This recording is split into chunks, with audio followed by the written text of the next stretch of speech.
страшно, мертвая зона, тебя не слышно. Мы друг друга воспоминания. Зачем слова, ты знаешь лучше. Я опираюсь на стены просто. Пару коротких за место прости.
Hello, Galoo-Galay. Hello.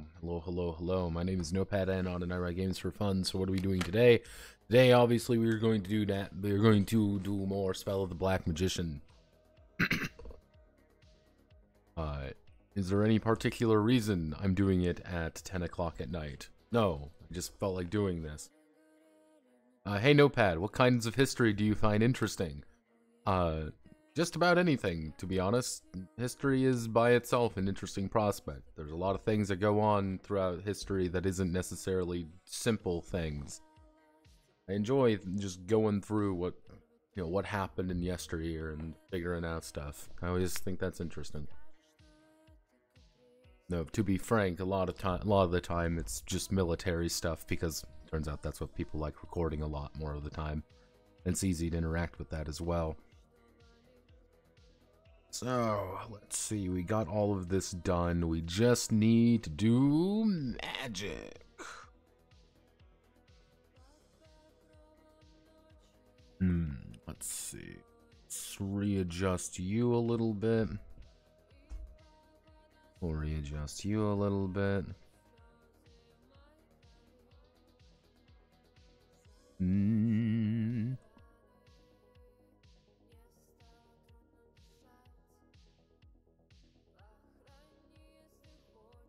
There we are.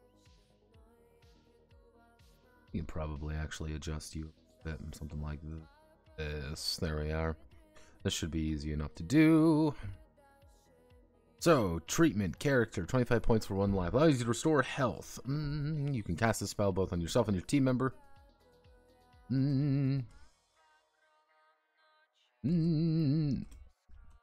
Let's see, allows the priest to restore life points. You can cast this spell on both yourself and team members for 1 mana. For 1 mana, 1 life point. 1 life point is restored. 25 per 1 life point. Life point recovered. There we go. Now the big thing here is what we need to do is we need to just effectively make this as nice and simple and clean as we can, because that's usually the problem child when it comes to this, and that's going to be our problem child today. Luckily, I can do this pretty easily. We're just going to have to go through this. So...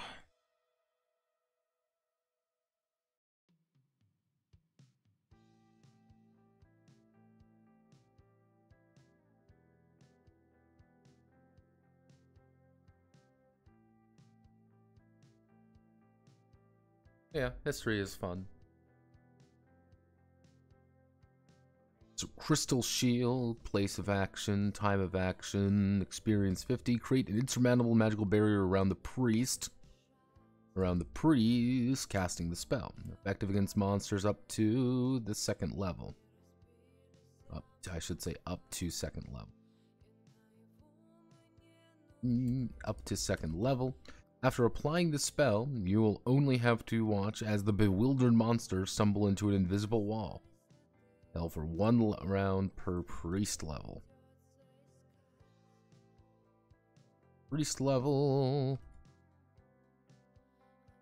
Feeling evil. Opponent allows you to feel the presence of unfriendly monsters and, moreover, accurately identify them. The effect of the spell applies only to the nearest location adjacent to one where you are.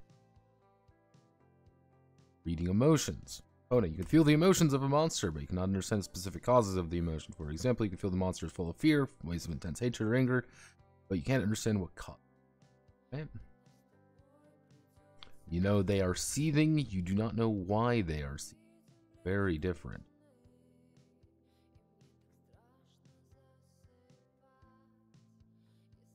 Okay, so...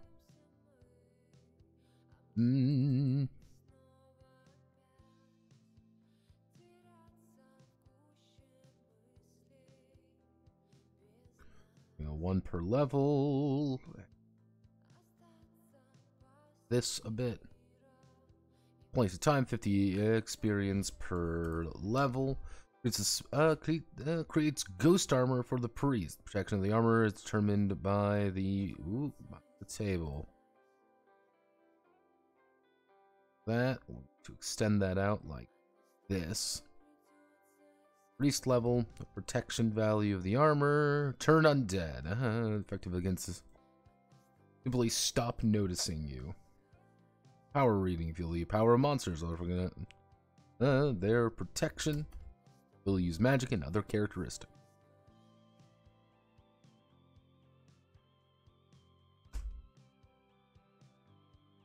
Keep doing this one. Level 1.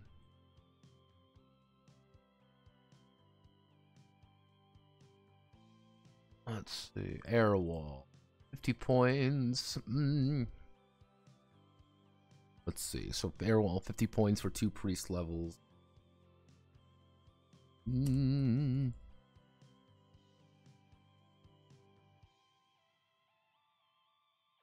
and easy. That's what we like to see. Nice and easy. Because quite literally, this is all we need to do today. We're just gonna go through spells, and we're just gonna correct some of the spells. There's nothing exciting about this.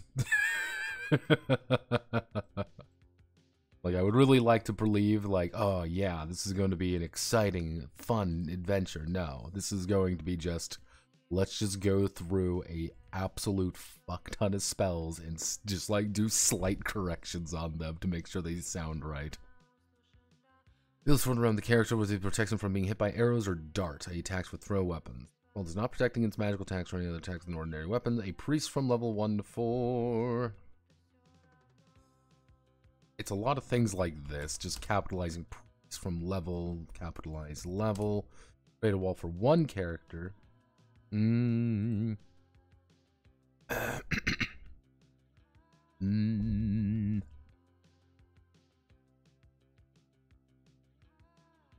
see, table, we want to do 2, so that would be 1 to 4, priest level, 1 to 4, 4 to 8, 11, 12.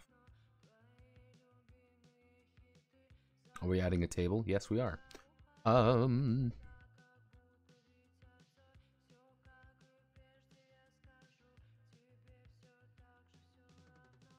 going to size 6 because we do that. We're going to do 1 to 4. 1 character, 5 to 8. 5 to 8, 2 characters. 9 to 11, 3 characters. 1, 2, 3, 5, 6, 7, 8. 9, 10, 11. Actually, we could probably do 1, 2, 3, 4. 1, 2, 3, 4, 5, 6, 7, 8. 5, 6, 7, 8. 4, 9, 10, 11. And then level 12. And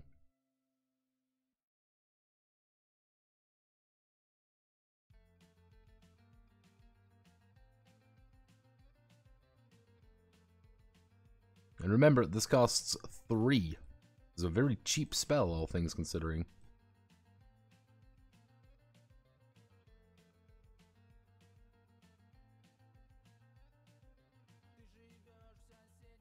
But hey, this is fine. This, we do this, we do this, we do this, we you. A little bit easier to read because we like things easier to read. This. Protection from evil. Protection from evil. You turn to the gods. You turn to the gods with a request for protection. Grant force of darkness. Prayers answered. Monsters lose their attack power. Lose.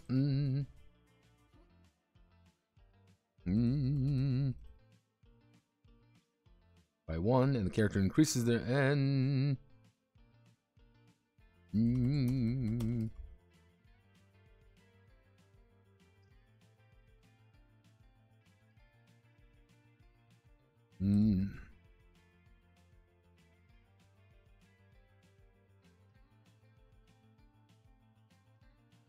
Identification of items. Allow you to identify a purpose is not obvious at first glance. Of course, there is no special need to identify. For example, if I found sword or a handful of gold coins, clear what it is and what they intend for.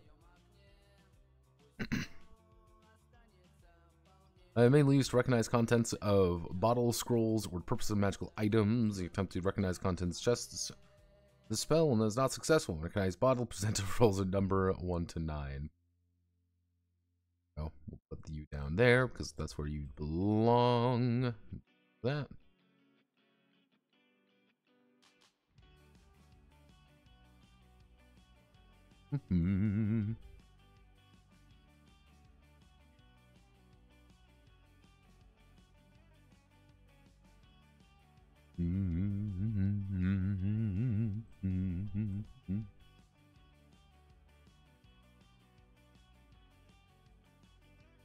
Welcome to the wonderful world. So,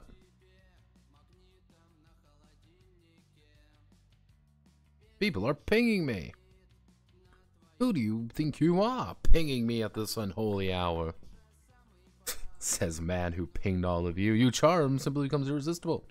Anyone of anything. The only thing the limitation spell only works on humans, innkeepers, guards, but does not work on merchants. Is the they won't forcibly give you anything for free or at a discount. Elves, with the exception of dark elves and dwarves.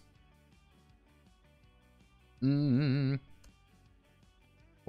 you cannot convince an ogre that you are not tasty or a vampire that your blood is poisoned. Yeah, charm is hilarious. So actually what we need to do is...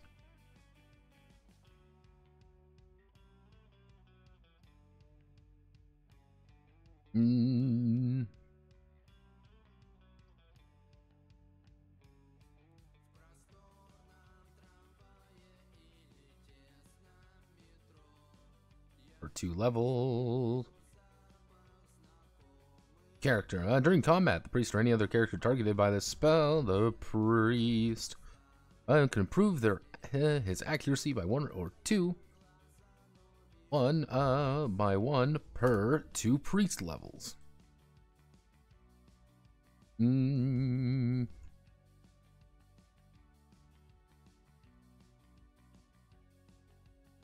Light opponent. The light opponent 50 bright flash blinds your enemies. You have the opportunity to escape unhindered. Yes, because remember everybody, the most powerful spell in existence is the light spell because it lets you flashbang the enemy. Because nothing says fantasy adventure like, fuck you, here's a flashbang. Let's see. Oh. Oop. Nope. If I hit the right button, it'll work. prayer during battle. You can turn to the gods and serve you with a request to grant good luck. Prayer adds +3 to the roll of the die. Valid for only one roll of the die. Gives you 200 experience, by the way. And if the Russian Tabletop was allowed to continue and grow, do you think after doing this would develop?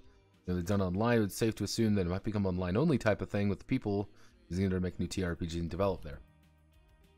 Well, the thing is, it did develop later on. That's a thing to kind of know. There is a Russian TRPG scene, and it did develop. One of the things which I've noticed is that there were a couple companies that sprang up. They brought over a lot of things. They brought over a lot more games. Things became a lot more, I would say, both centralized and decentralized. And it was just like, we're going to use like PBTA, or we're going to use Fate, because I know Fate is a pretty big game over there, fun fact. Things like Black Magician, and things like that, they didn't do very well because they just weren't really well made, and they were very odd.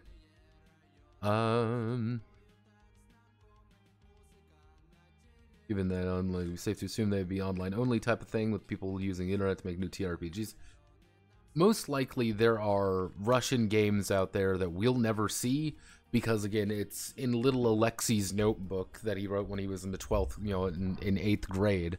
That's the largest, most autistic role-playing game of all time.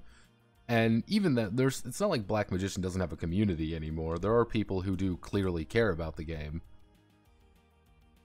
For better or for worse. If we go under the assumption, what if Black Magician was kind of more favorably received, if that makes sense, I don't really know what would happen. I don't really know. There's a few ideas that could have occurred. I think the idea of the K-18 might have stuck around a little bit more, but I think the K-18 is also a completely bizarre system. Going to be very honest, I don't know Black Magician. Nobody, very few people know. This is a boomer RPG. You gotta remember that, Lubu. This is a boomer RPG. And it kind of dawned on me, like, the people who were playing Black Magician, let's say you were playing Black Magician and you're a teenager. Like, no, I think the best way to think about it is, like, if you're playing Enchanted Country is early 90s. You are probably in your late 40s by now. If you were playing that as a teenager, you're in your late 40s at this point, rediscovering Enchanted Country. If you're playing Spell of the Black Magician when you were a teenager, you're probably in your 40s at this point, at best, suggesting you aren't older. You could possibly be in your 50s even if you got into it a little bit later. So it's kind of one of those things where it's not necessarily what I mean by, like, oh, it's deep lore. No, it's just you've got people who really cared about things, and you quickly learned of how do I want to word this properly? You quickly learned, hey, we really like this game. We really want to make our own, and it just didn't really go much further than that. I think the best way to kind of think about it is, well, the Black Magician is on the, I think it's called the Black Book of Arda. It's on the same caliber as the Black Book of Arda. I think that's kind of the best way to think about it. If you've ever heard of the Black Book of Arda, then there is a very distinct way of looking at things, because the Black Book of Arda is a Russian book, which is a retelling of the Lord of the Rings from the perspective of the Last Ring Bearer, otherwise known as Sauron. Everything is from Sauron's point of view and the way that he views things, and how he's a tragic hero. He's doing this because. And you kind of get the idea of, like, it's kind of you get the impression that it's more Paradise Lost. Like, he's kind of bullshitting. Like, he's an asshole. He's a bad person, but he's like, oh well, I'm not really a bad person. I've been justified in my evil kind of thing. You get the impression like he's a bad person, but someone that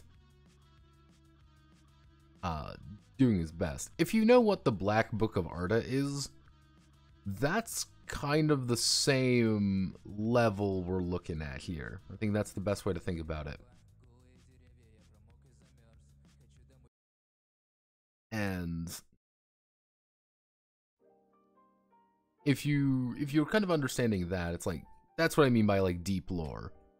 Is if you're in that same community, Spell of the Black Magician makes a lot of sense. Well, you know, all of a sudden it's like, oh, it's that. It's a particular place, a particular time, and a particular person. Let's see. Flashbang prayer, creating an illusion, create an illusionary double or double of another character fighting with you. Therefore, the enemy can attack the illusionary double. Lasts for 1 round for 2, 4.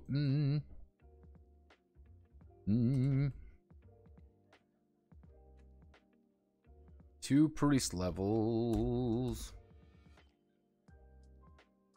Intimidation. You cause your opponent to have an attack of an unexplained fear during a duel. Weak opponent up to level 2. And generally panic and hastily leave the battlefield. Opponents of more serious attacks.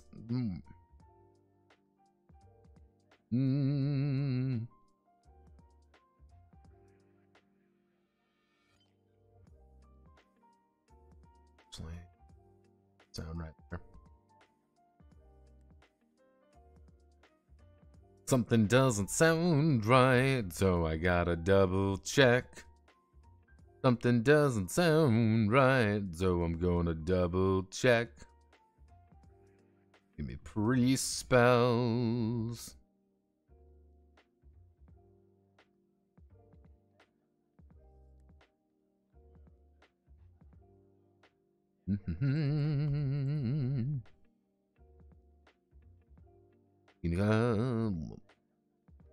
Have their attacks reduced by -2.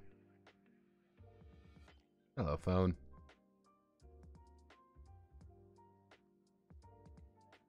Let's see.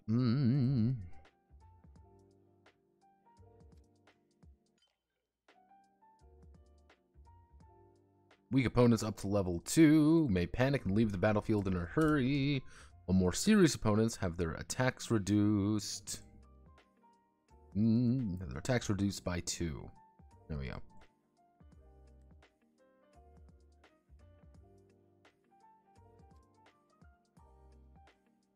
No, that makes a little bit more sense.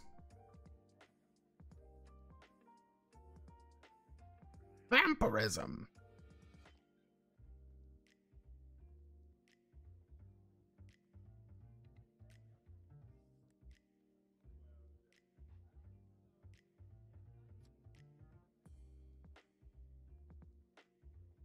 So we need to do... Why are you doing this?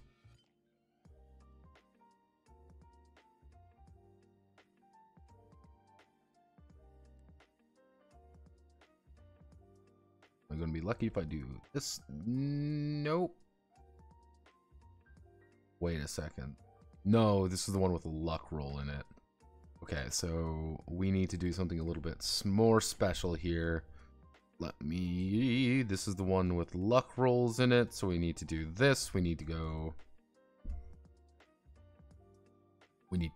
this. We'll reduce this down, reduce this, do this, do this. We can probably reduce luck roll down very quickly. There we go.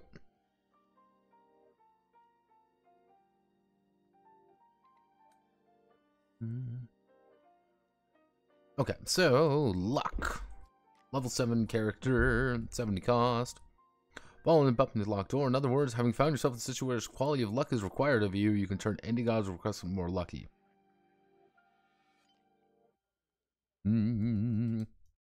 Falling into a trap or bumped into a locked door. Or docked to a locked door. In other words...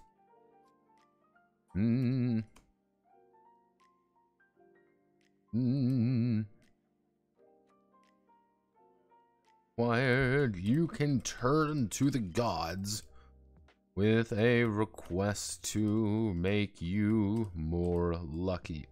Luck will accompany you. And you do not need to make a luck roll.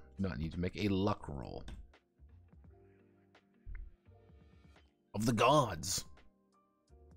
2, you can turn to the gods. Fire shield can protect themselves. Priest can protect himself with the combat spells used by the enemy to help the impenetrable fire shield. They not serve as a defense against tactical conventional weapons. For members of the team, there is 1 round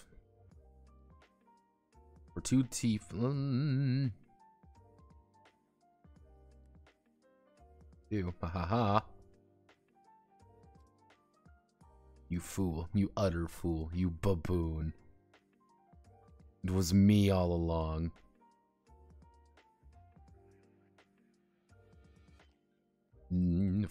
Firewall. So, there is 1 round for 2 priest levels. Lasts 1 round for per 2 priest levels. So at the end of the round, fire shield disappears.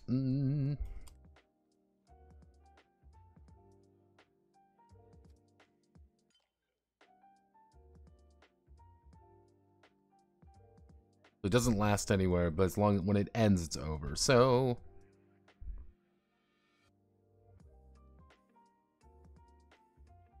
don't need that. So this would be 5 to 7, the earliest you can receive it. So 1 character. 8 to 9. 8 to 9. 8 to 9. If I can fucking type 9. 2 characters. 10 to 11. 3 characters. And then 12 all characters.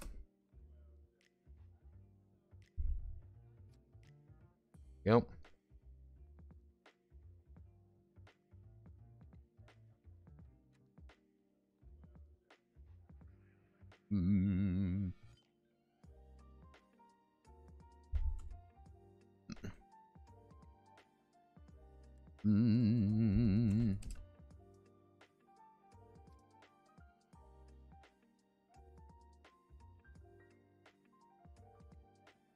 This is kind of a janky way of looking at it. Oh.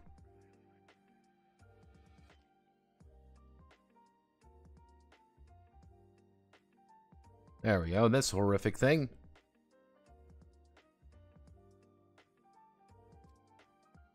Like, seems like those older games are kept around by older grognards and boomers and enclaves may die when the majority of the player base dies, because I can't see Black Magician passing on very far given sort of niche it is, at least from my point of view. Yeah, that's a very true statement.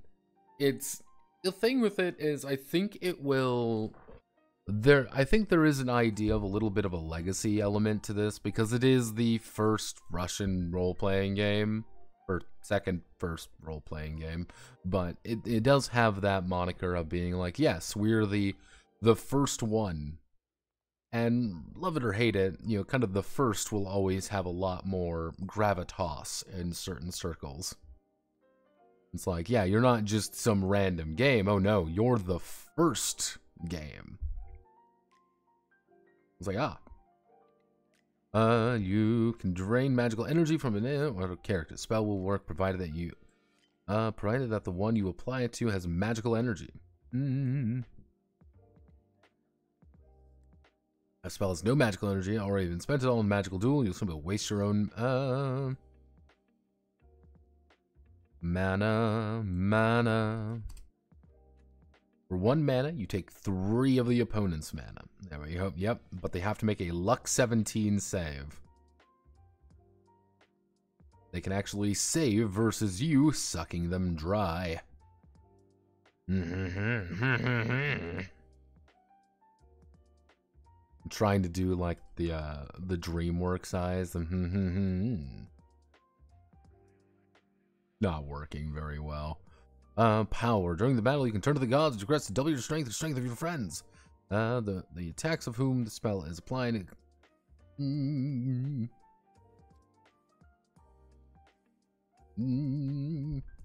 attacks of the one on whom the spell is applied.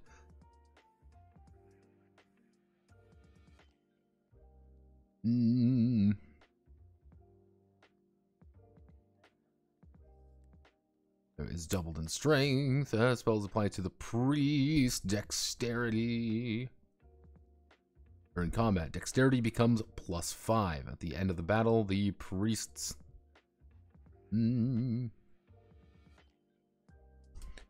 become reverts to normal. Inside, you will also face a situation with why advice from both as necessary. In this case, you can turn to the gods, request to send you advice or some answer to some question. Or some answer to some question. Matt, God, I need help to an answer. I need you to answer a question that I might have. So, weakness. One opponent. You can ask the gods to weaken the enemy. If your request is granted, the enemy's attacks are reduced by valid for 1 fight. Fire sword experience or number of life points. 5 points taken. Priests cannot use ordinary swords for conceal. Grant them a sword made of flames during the battle. Fire sword. Attacks.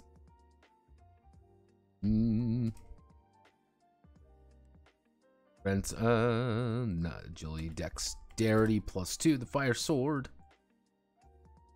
Fire sword attacks. 1k6 +4. The grants dexterity +2. Fun fact: this is actually the best sword in the game.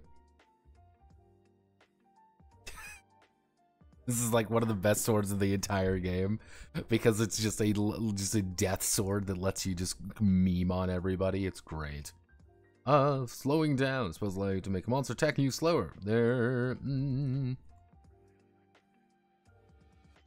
Protection decreases by 1 per 2 priest levels.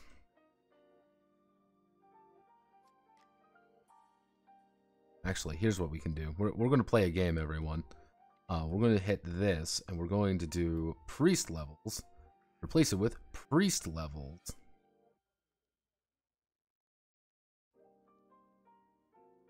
I'm going to replace everything there. There we go.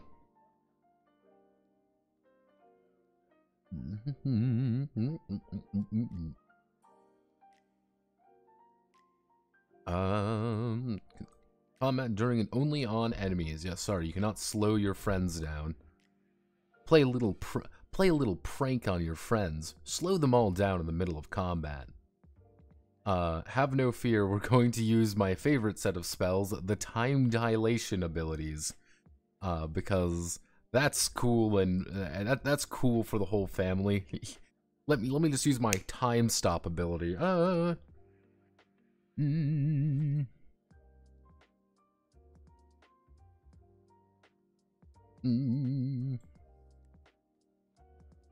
Get a magical aura around yourself in which all the team members all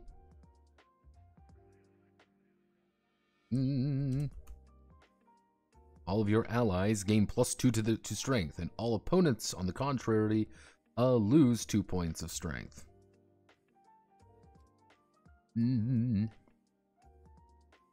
Time return to the past. We gotta go back to the past. There's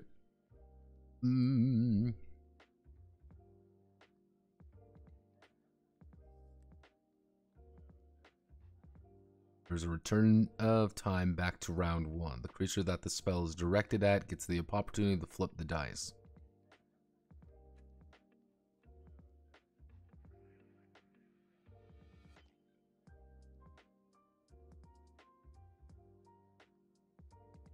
Mm.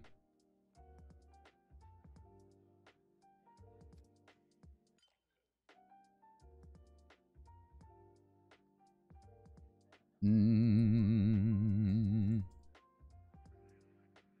Time is rolled back 1 round. The creature targeted by the spell gets a die roll. Mm.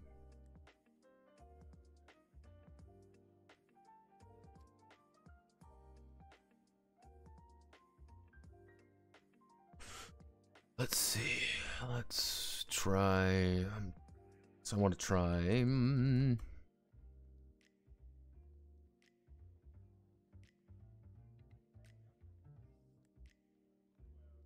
To fucking wizards, fucking with time and shit. Yeah, exactly. You get it. Wizards are a menace in this game. Fucking priests are a menace. Being able to bend time around, like. Mm.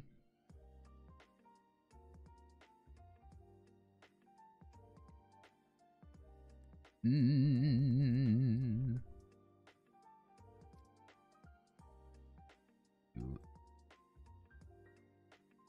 Mm-hmm.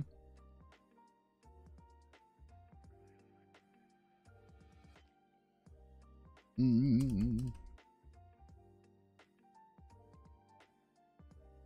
Mm.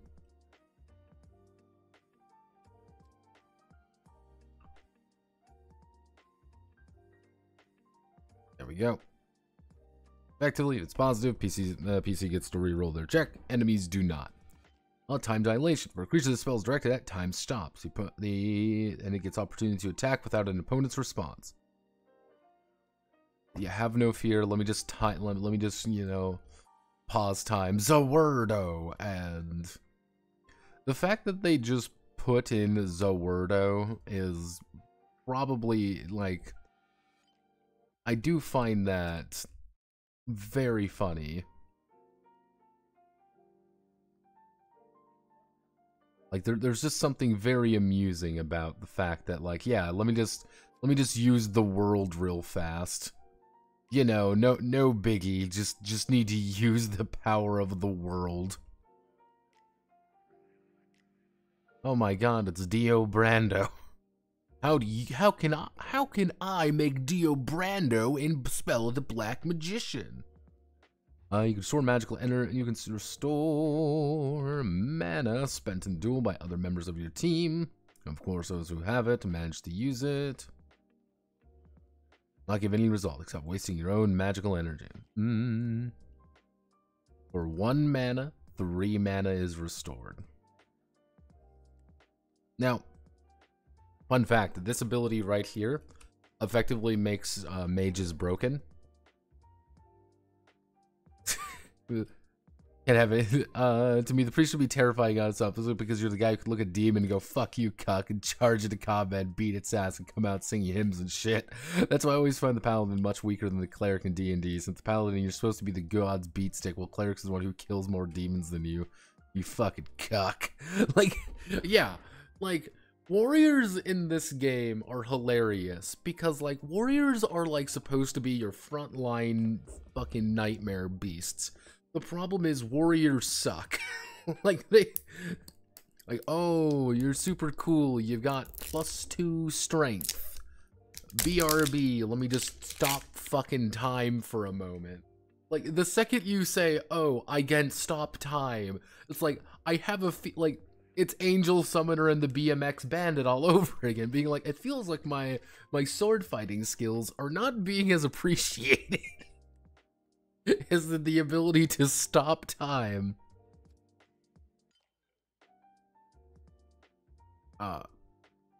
Notepad, out of the nationwide fast food chains, which one is the least shitty?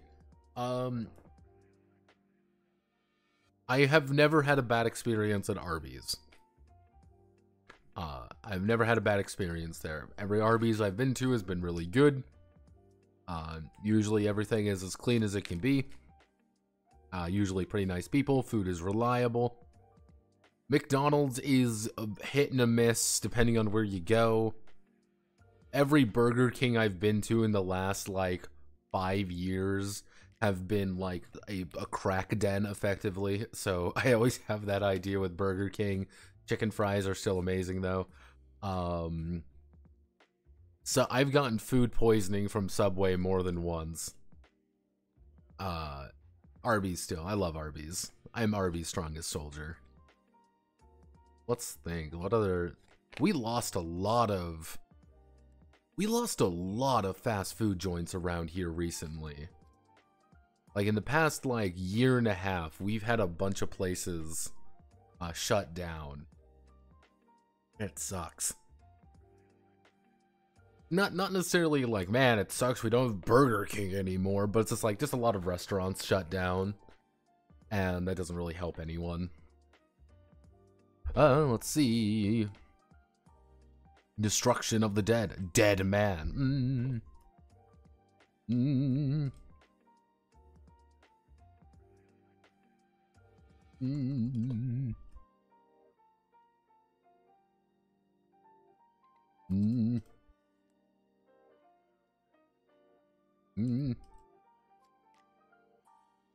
The priest's touch.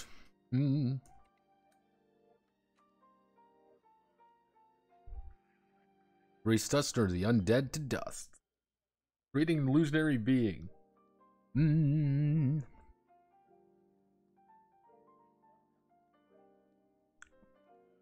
Black dragon out of nowhere can confuse and frighten anyone, including a real black dragon. Yeah, create illusionary being is hilarious, because be like, yes, here's a... I'm going to, you know, summon black dragon real...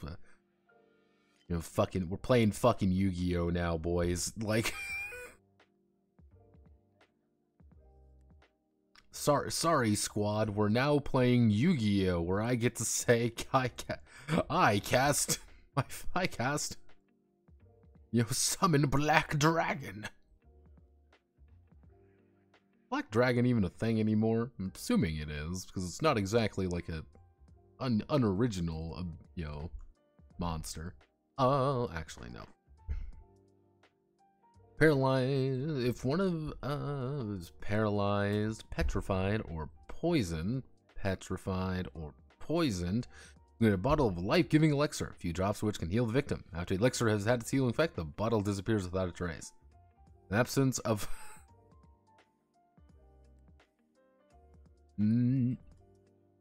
will result in nothing but a waste of mana. It's possible to stock up on the elixir in advance. Yeah, this is one of those spells which is kind of funny. Because it's like, oh, what does the spell do? Well, it lets me create a life-giving elixir to save you if you are paralyzed, petrified, poisoned. It's insanely good. So, oh, wait, can you get us more elixirs? Start off, no. No, you can't. You know, beasts need their own levels of bullshit. Like, we're having the ability to go with Sura and eat demons, while paladins should be able to go around giving demons and monsters their presence. Should just be deleted. Barbarians should just be deleted. Yes. I see you are following you are into the world of the spell of the black magician pilled. Barbarians suck in spell of the black magician. It's a hot night. Raid cucked. I lament. Welcome to the dance. Have no fear. It's great. Restore all the characters' life points. Points to maximum. Create a flying boomerang that takes 1k18 life points from the victim. You may be wondering, Notepad, why is Ghost Boomerang here? Like, why out of everything is it time for Ghost Boomerang at level 11? Yeah, this is a level 11 spell. This is a high impact spell for only the most accomplished magicians, you know, accomplished priests in our treacherous world. And you're like, you know what time it is? Ghost Boomerang. It's boomeranging time, everyone. Because you don't realize, but we're fucking playing Tak and the Legend of Juju. man. Have they done anything with TAC in the past couple years? I don't think they have. What was the last TAC game? Fuck it. When was the last TAC game? Nope, that's definitely not. TAC and the Power of Juju. Yeah.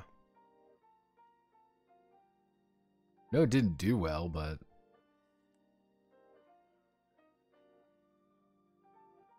Had a TV series. Guardians of the Gross by 2008. This is the one I played. I played fucking the Great Juju Challenge. Can we even make these games anymore? This was a Wii game. Yeah, that makes sense. 2008.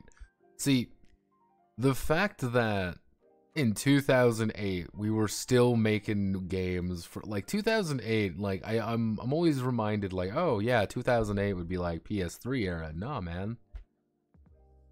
Actually make military and like, how hard would it be to accurately make a military industrial complex TRPG? Keep it as realistic as possible while not having insane bullshit that comes with won't break the immersion. Generally speaking, it wouldn't be too difficult. It depends on how tactical you want to get. If you want to get real tactical, then you're going to have to obviously be tactical. If you want to be tact-lame, well, there's always options.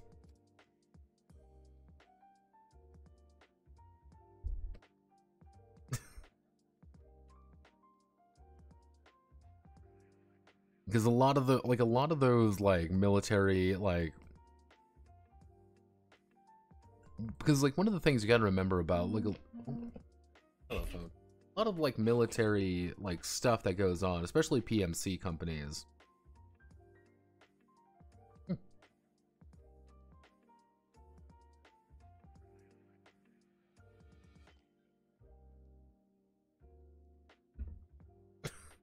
My mom sent me the guy from X Japan died. Oh.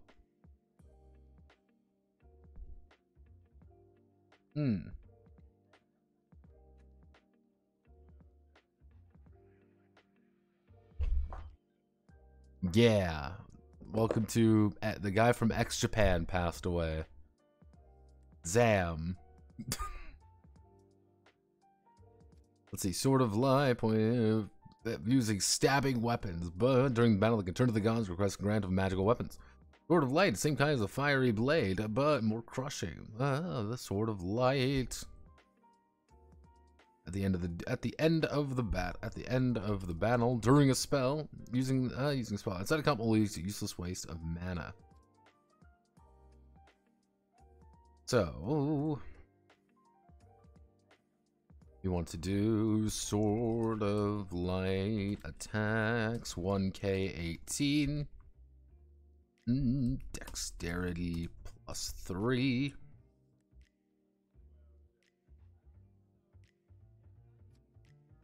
Yeah, this is actually better than Excalibur technically. This has the chance of hitting for more than Excalibur, a actual legendary super sword, but hey. Invulnerability during one battle. During a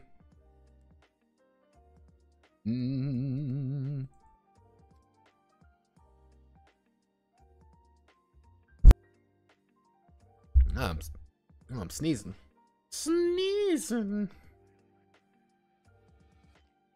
It's sneezing time. It's me. Sneed. I'm sneeding. One turn, during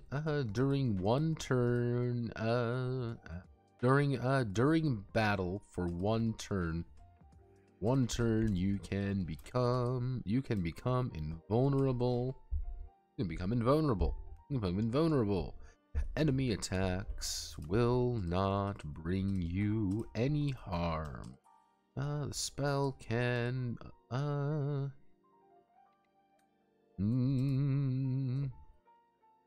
only yourself, but also to other team members,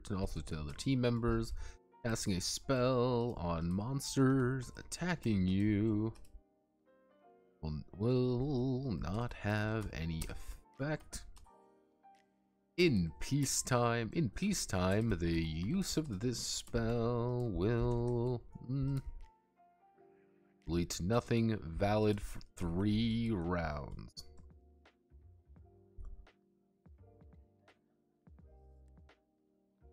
There we go.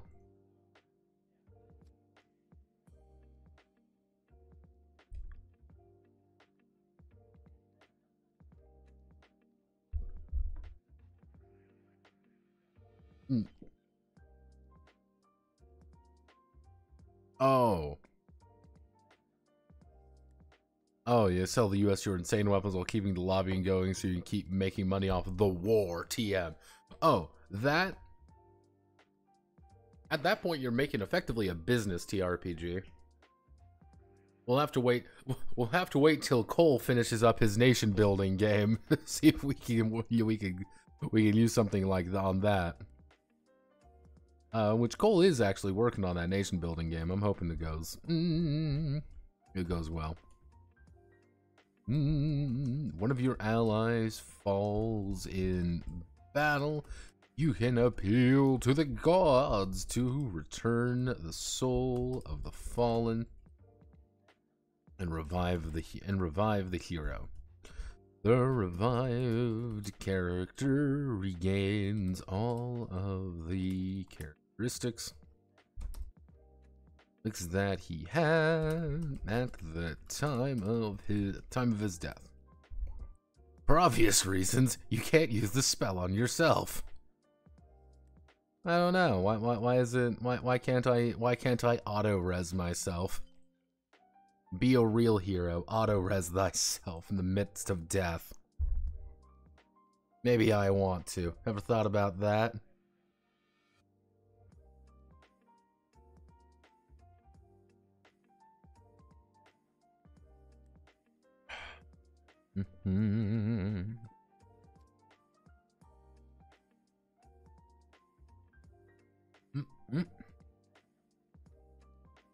Alright, we have successfully completed the cleric section. Yes, this is just clerics, by the way. We still have mages to do. And guess what? Mages have more toys. Yes, mages have even more abilities to worry about. So, yes, they actually have level 0 spells.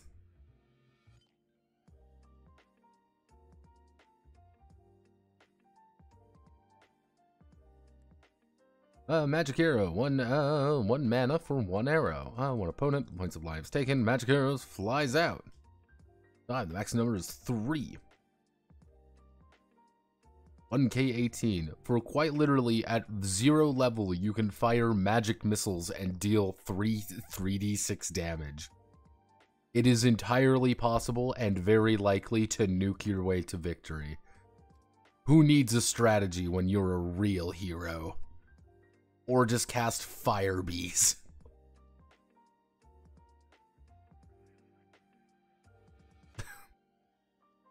Fire bees will continue being probably my favorite spell in this game, because it's just funny. Let's see, creates invisible walls, pathways, corridor, door to win. Want to keep things, he is not affected by weapon.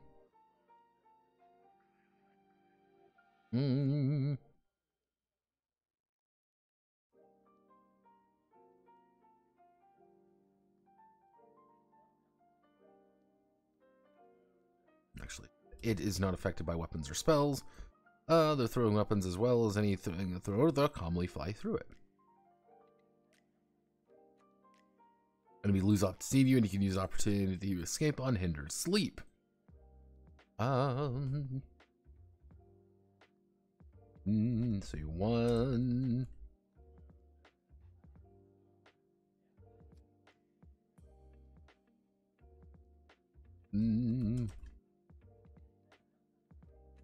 Yep. The character of the spells is directed at falls asleep for 1 round per level. 1 round per level. This time he has nightmares. In addition, the sleeping character is defenseless. Whatever comes into your head with him. Initiative character. Spells directed has improved reaction. The character reacts better to dangerous threat in the next battle. He attacks first. Weak resistance. 1 opponent, 1 fight. Opponent, 1 fight. Using the spell reduces the magical resistance. Cannot roll luck against a spell. Yeah, mind you, you cast Weak Resistance, a level 1 spell against the Nazgul King, and then you could just cast Death Ray on him, and he instantaneously dies. Or you can cast Fire Bees! Oh man, I really don't want to. Hopefully nothing bad happens to me today. What if I just cast Fire Bees? Fire Bees fly at the enemy. Up to 10 opponents lose 1 life per mage level. What I'm going to do is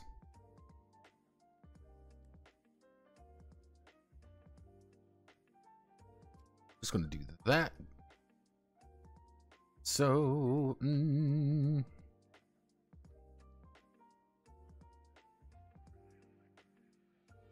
victim.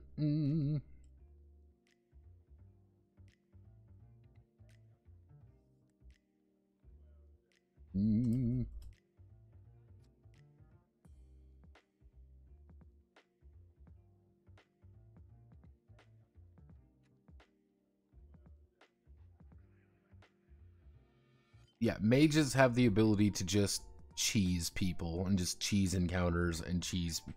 They are the cheesiest of the classes. They follow the ancient art of Chester Cheetah. And because they follow the ancient art of Chester Cheetah, they have a lot of different abilities. So what we're going to do quickly here. Yeah, so that's fine. Page 1 fight alchemy. Does alchemy does not. We don't need to worry about that. NA creates a magic determine.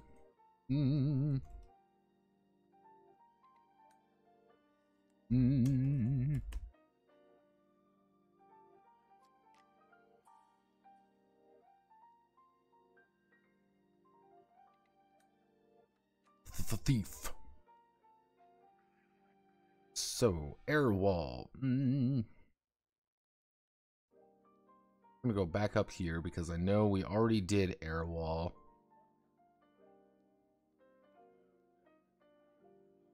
And because we already did air wall, we're gonna go back down here.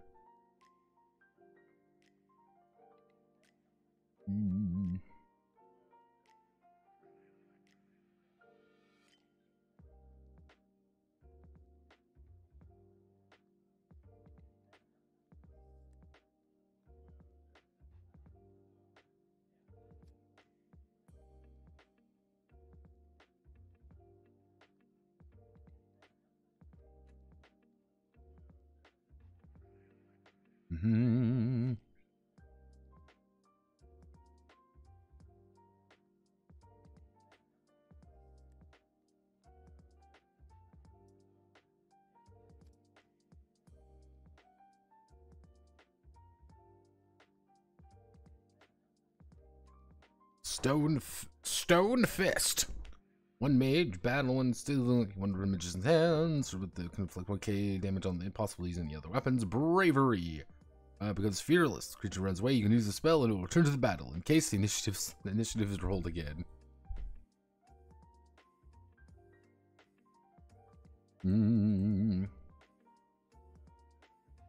Yes. This is a spell to force enemies back into the fight.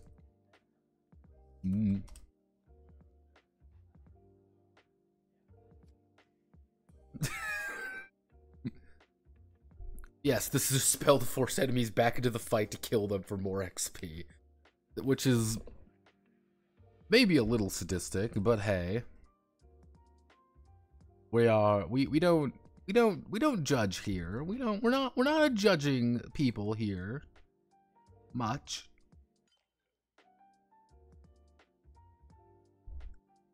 We aren't judging people much. Level 3, Fire Spear. Fire Spear, Magician Hand takes 1k 18 life points. Experience.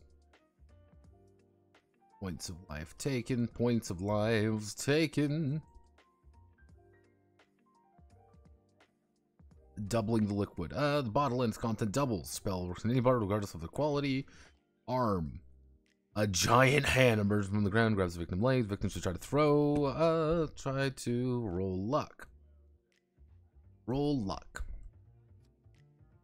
If she does not succeed, then the hand holds the victim's leg, preventing her from moving. The hand cannot attack and does not cause damage. If you attack the victim at the same time, the victim still resists, but the victim's defense by 2 and attacks decrease by half. I have the victim is not attacked, tries to attack the hand. The hand has a protection of 11. And twice as many lives, as the number of lives. As the number of life points of the magician.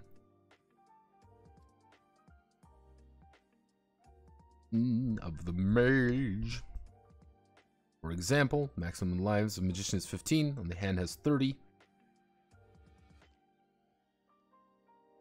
And so the hand, so the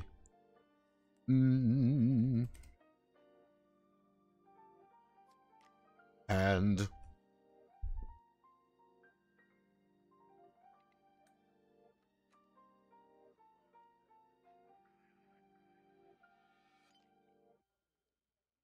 chances are the fire bees is fire darts, but who gives a fuck? I'm okay with fire bees though, because that's funny. Hey Notepad, how do you make a druid class? Distinctive enough to be its own thing while not being a broken OP as it became in D&D. Well, the thing with the druid is that you need to decide what you want the fuck to do with it.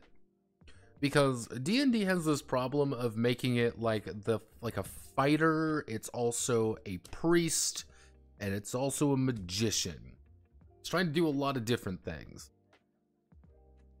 If you just say, hey, this is a transforming character. They are an adaptable character. You want to turn into a bear? Cool. That would be their entire thing. To me, anyway, is that they're turning into different animals. They're turning into different things to adapt to the situation. A druid needs to fight. He turns into a bear. If you want to be a caster, we want to soar above the clouds, become an eagle and things like that. Or you just double down on the fact that it is a controller. That's the idea. It's like your entire gimmick in life is to be a master controller and make sure that you can guide others and guide the fight effectively into how you want to.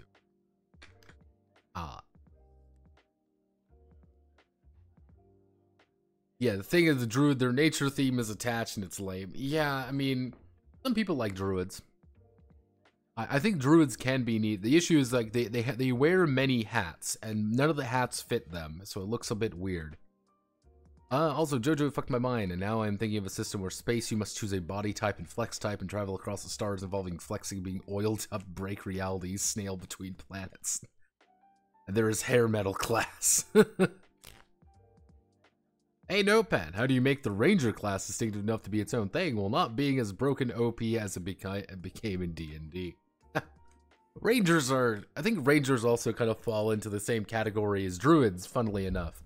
Because what is a Ranger? Let's ask ourselves this right now. What is a Ranger? Well, a Ranger is the archer person, right? But they're also the melee person. But they're also the person with a companion animal. They're also a wizard because they get nature spells, some editions. They also are this. That's like, again, make a choice. I think if you want to make a... If you want to make a Ranger interesting, in my opinion, you make them Aragorn. You don't make... Aragorn is not a fighter. Yeah, it would be make them Aragorn. They are they are adaptable fighters. They can kind of do a lot of different things. But they're not as good as being a fighter as the fighter. They're not as good as being different things as much. But they're the ones who I can use a bow, I can use a sword, and I want to switch between various things whenever the need arises. Unironically, I would say sub out Ranger, sub out the Barbarian for the Ranger. Don't make a Ranger. It's not a thing. Ranger is the MC of the book I read in middle school and based my edgy personality on. Ranger equal Rambo. Because, like, usually when you think, like, when people say, like, Ranger, like, I want to play a Ranger character. Yeah, I want to play a Ford Ranger. When you say, oh, Ranger, like, they're seeing this. They see this character right here. They're seeing, like, oh, you're cool hooded guys with bows and swords and stuff, and you're fighting people and doing fighting stuff. You're cool badasses. You're neato burrito people. Look how cool y'all look. But then you play D&D and they turn out to be lame and they all look the exact same, or they're just fighters. Like, that's the thing. Like, Rangers turn out to be fighters a lot of the time. They turn out just to be shitty fighters rather than having their own distinct ability.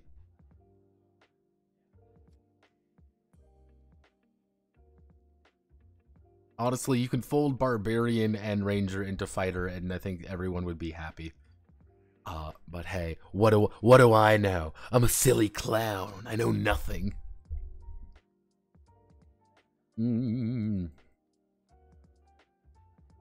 Allows the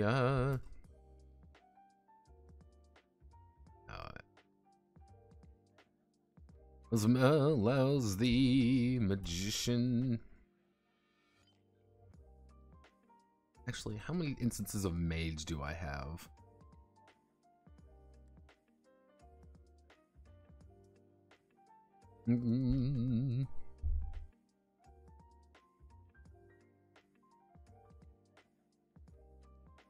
No, we'll keep mage. I think mage is fine. Not perfect, but it works.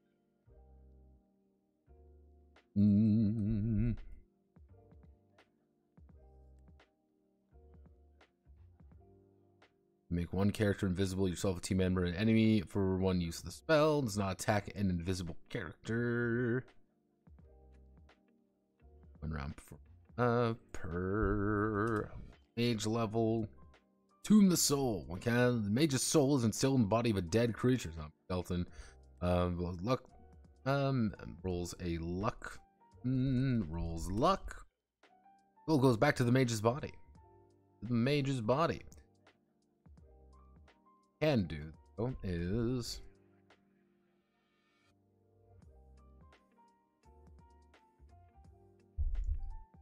what I should do actually is space.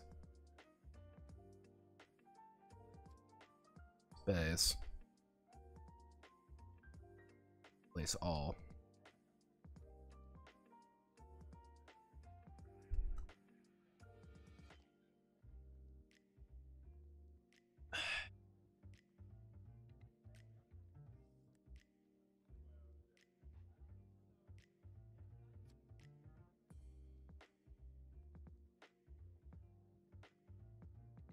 It's being really fucking persnickety today.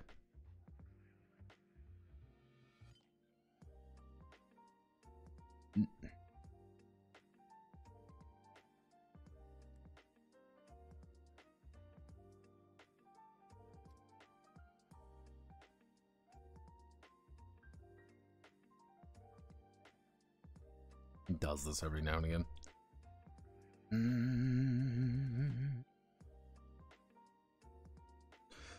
So you can do anything going in this if the undead is killed.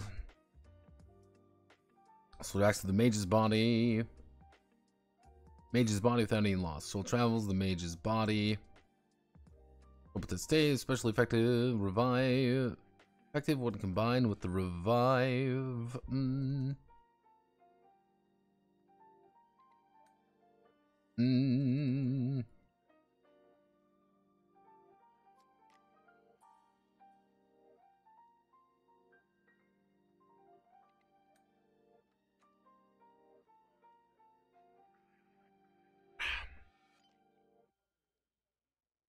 More hardcore, like you're a Wrath of Gaia and she's pestilence to make people regret polluting sacred pool and shit. I see some pet classes, semi-wizards, cool name for edgy MC class. I thought the rogue was the edgy class. Rogues have their own theme at least. Nah, rogues are Fafnir and Grey Mouser. Yet another fighter. Thing is, you never said barbarian should be Conan or Fafnir, so it's midway. So the Grey, because it has no straight man. These are words. Grey Mouser and Fafnir. These are part of a book series called Fafnir and the Grey Mouser. Effectively about a brick shithouse of a man and his friend, the Grey Mouser. And the two of them go fuck around in a city trying to find a city of Lankmar, as they rob and steal and get into fights and are generally menaces to society, as well as save the day a couple times. By Fritz Liebe. That's kind of the way that you can kind of think about them. They are kind of the quintessential duo of dynamic duo of fuck-ups. But we love the dynamic duo.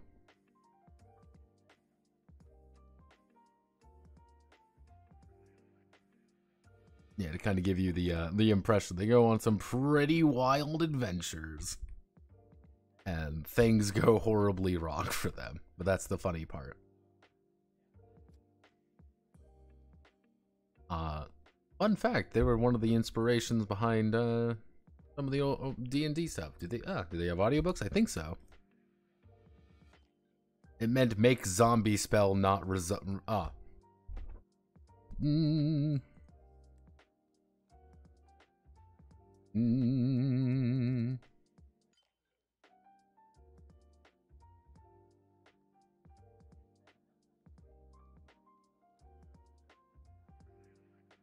We'll just do that.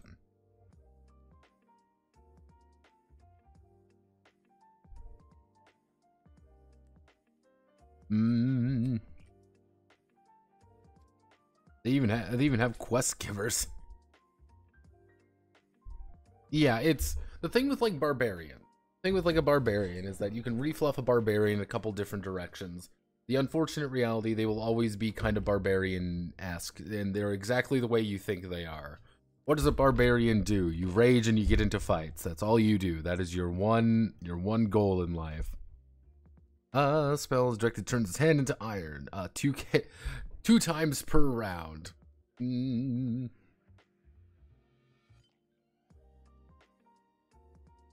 Let's check. That doesn't sound right.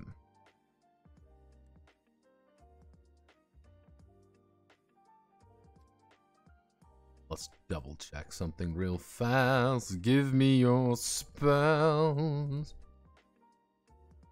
2 times per round, I believe.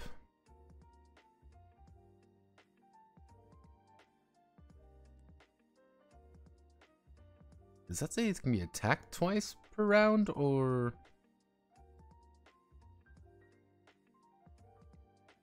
Okay, let's see. We want to do...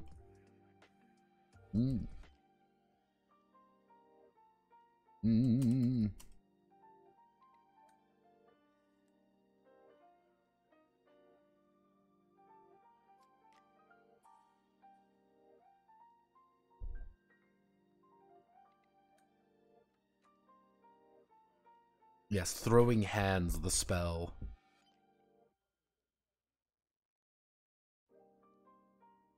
When in doubt, throw hands. I'm gonna cast my special spell. What's that? What's that, fair mage? I'm going to cast throw fucking hands.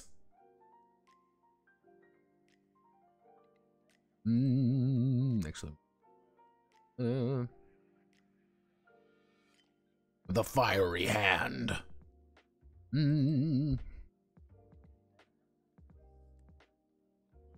Let's see, the magician's hand by his choice. The magician's hand by his choice turns into a fiery one. Fire hands,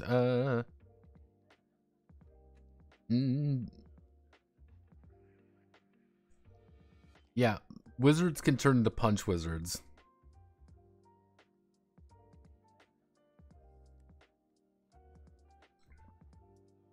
Now, mind you, this is not 2 keepsakes. This is 2d6 plus 2 in a system where Excalibur does up to 11 damage.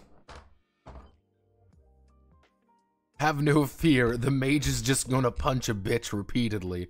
We'll have all the characteristics of a zombie. The zombie follows all the orders of the magician.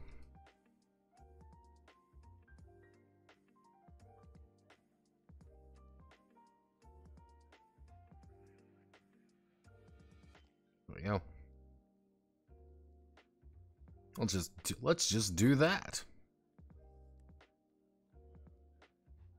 Let's see, reviving the undead.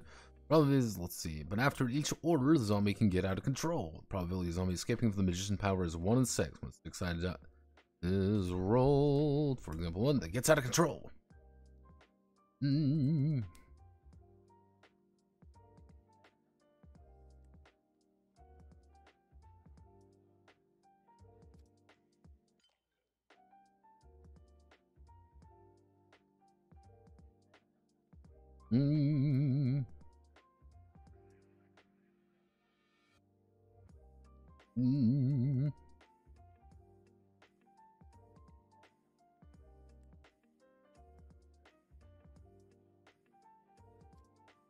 The zombie leaves, can be attacked. The zombie literally just walks out and just doesn't want to deal with your shit anymore. He just wants to be happy.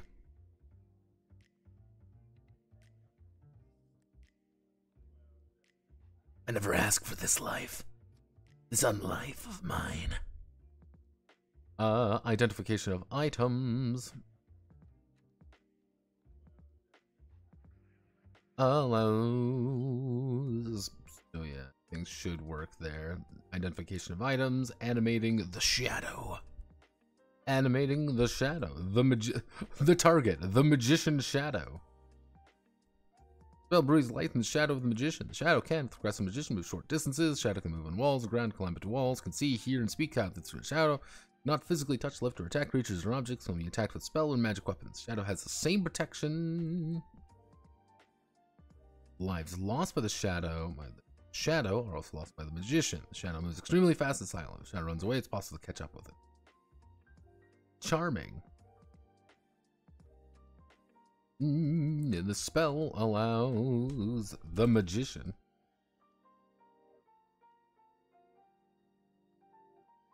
The monster follows all the orders of the magician, but after each order, the monster can get out of control. The probability of 6. The following happens: 1, 2, 3. The monster escapes. 4, 5, 6. The monster attacks. Let's see. Something I can do.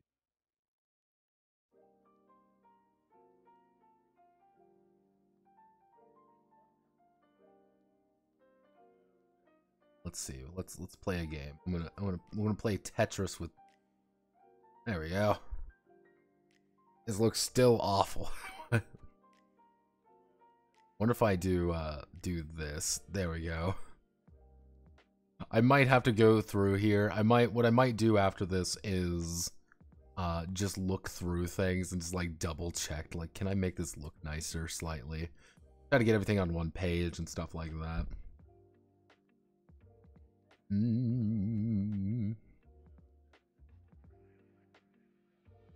Ah, yes, of course. How can I forget the time dilation spell? Ice lightning. Apply the magician's dance. Successful. It takes takes 2 life points. And each level for each level of magician. Damage is 20 lives.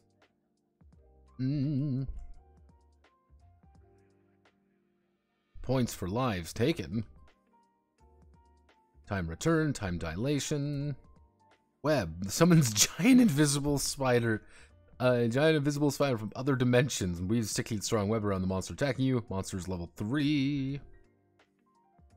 Half their life points.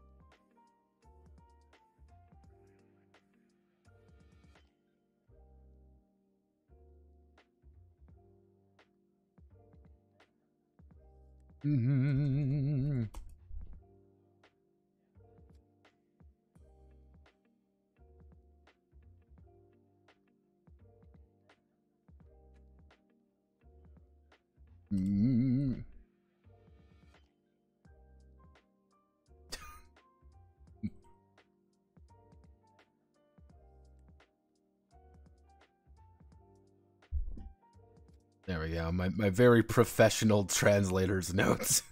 Being like, yeah, paralysis. Level 3, 1 round. Character round. 1 opponent round. 1 all opponents. There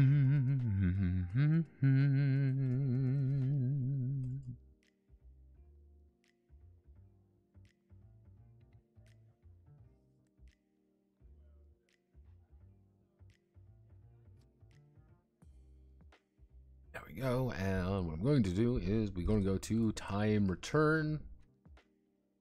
We're going to go there, and then we're going to go down to time return, time dilation. Because these are...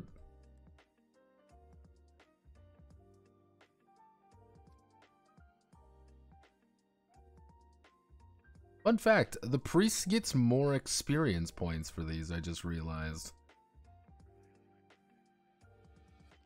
Yeah, the priest actually gets more experience points for these than the wizard does.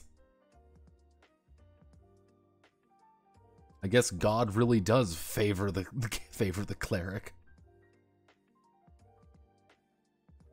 Nope. Stop it. Stop.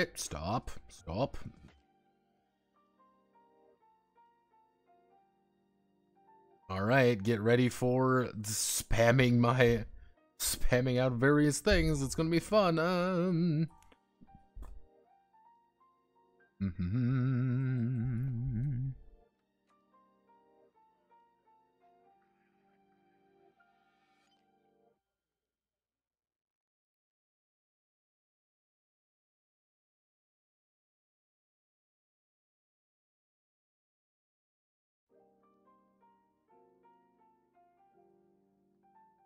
Let's see, lightning is in any way, shape, or form culture folklore. I have no idea why they made it ice lightning. It sounds cool. Isn't Rogue originally Thief? Yeah, what a weird... And it costs is less. Lizard 1 is 6 MB, the Priest is 10. Right? Wait.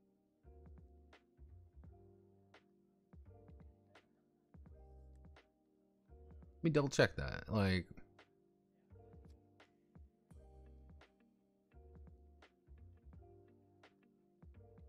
Yeah, it's just slightly cheaper. It does the exact same thing, mind you. It is cheaper and worth less experience. It just does the exact same thing. Let's see. So, this is where things start getting petrification. 1 opponent.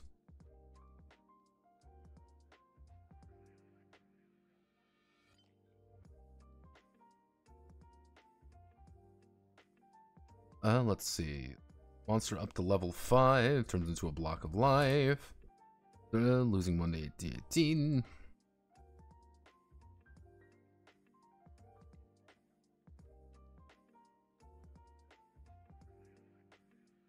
Improved magical, let's see, cannot move but does not lose lives. Let's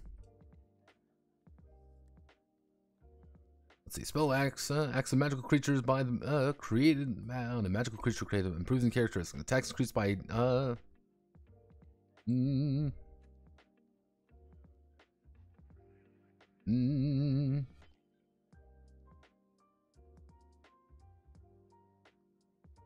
5 points increases, life point increase.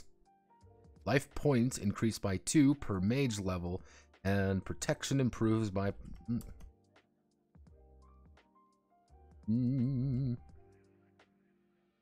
boulders. Points of lives taken this turn, small pebble pound, each of which into 3k when hitting the target. Mage up to level 8, can create 1 boulder. From level 8, up to level 8 can create 1 boulder. From level 8 to 10, create 2 boulders. From level 10 and above, 3 boulders. To give you an idea, you just fucking start throwing boulders at problems. Energy transformation, 25 life for 1 life, 25 for 1 life. Can transfer his magical, can transform his mana into life points. It takes 2 mana to create 1 life point. Fire lizard. So what we're going to do is we're going to open up this.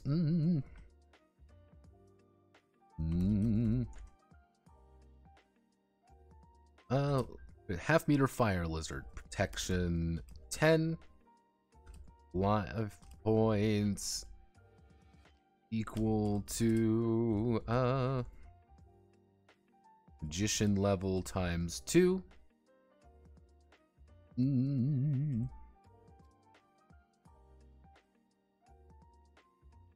The fire, the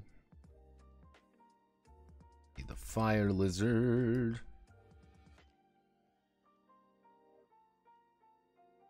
Its victim scorches it. Victim, causing 3k6 damage. If the victim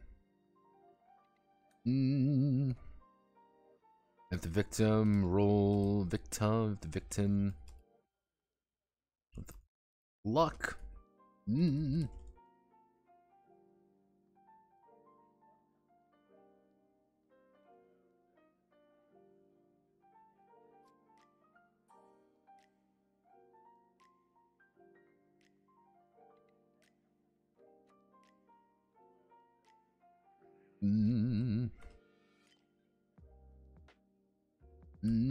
If the magician is level 6, then it has 12 life points. Which, mind you, this is the fucked up thing. If you do improved magical creature for 12 mana, this fucking thing is jacked. It's doubling all its attacks, so it's doing 3k6 damage times 2. If you're level 5, you've effectively doubled its health, by the way, and all its protection increases. A jacked fire lizard is something that's going to kill you and make fun of you, and it's not going to be fun for anyone involved except you and your tiny little lizard bro who has suddenly have the ability to bend time. Like, how did this happen to us? Like, how could this happen? How could you do this to us? You just deleted everything.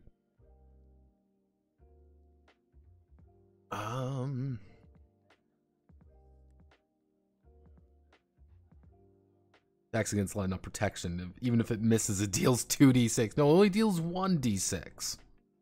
It only deals 1d6. However, still going against it, yeah, it will do 2d6 damage even if it's an enhance. It's dumb. It's great. And it's the first guaranteed damage in the game. Animal summon. Approved creature. Yeah, exactly. Approved creature doubles it. That's the stupid part. Like, this is 6d6 damage if you manage to hit it with a 12. And mind you, if you want to be extra broken, you cast the resist magic, you know, pretty much like fuck your resistance spell on them first, so they can't even save against it. They automatically fail the save. So you will just do 6d6 damage. If you blast an enemy with this at the right timing, you just blast an enemy with it and he just evaporates. Like there's just nothing left.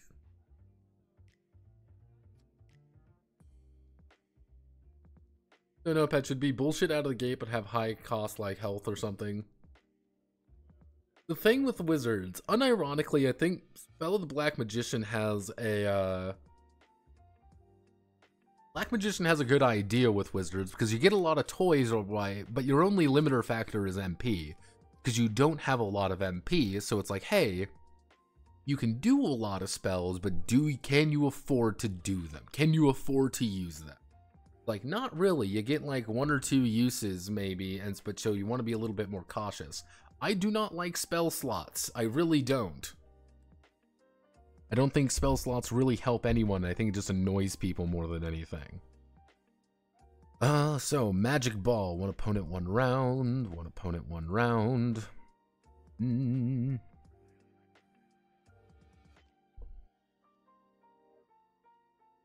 Character. So, the shield can protect from 2k spell levels.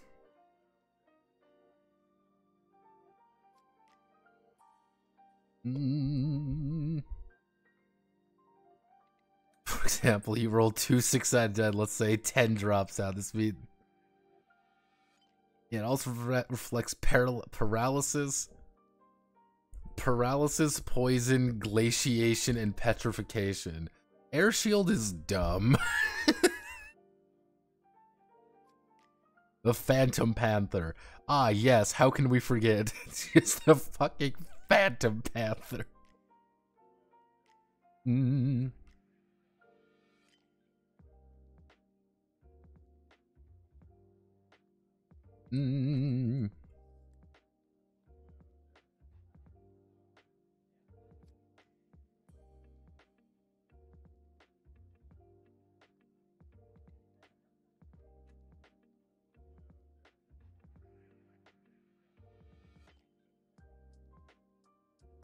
Like, Phantom Panther can even be scary, because technically a Phantom Panther, if empowered, does 2d18 damage. It can do 28 damage. Not as good as the Fire Lizard, mind you, but 2d18 damage ain't nothing to scoff at. But it's also going to have protection of 15, it's also going to have double its life points at this rate. Yeah, casting Phantom Panther really does solve all our problems. Wow. How could this happen? Ah, yes, how can we forget our most powerful spell to date? Infinite mana.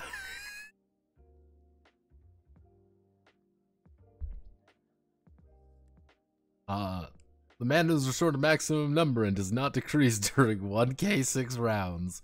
As long as you have 11 mana by level 8, you can use the Infinite Mana spell, and the Infinite Mana spell allows you to recoup all your losses with 0 repercussions. Up to 10 opponents, 1 round for 2 mage levels.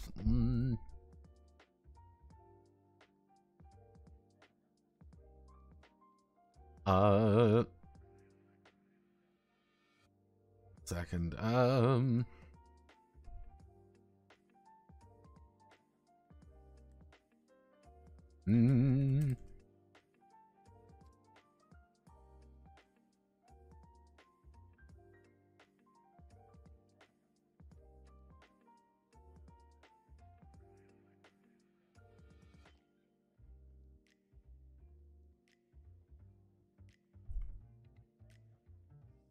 yes, it's the Ghost Super Saiyan ability.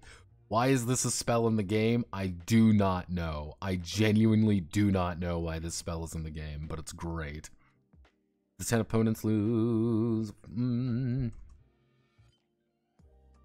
for 4 mage levels. Acid Storm lasts 1 round for 2 levels. 2 levels of the Magician, and then collapses.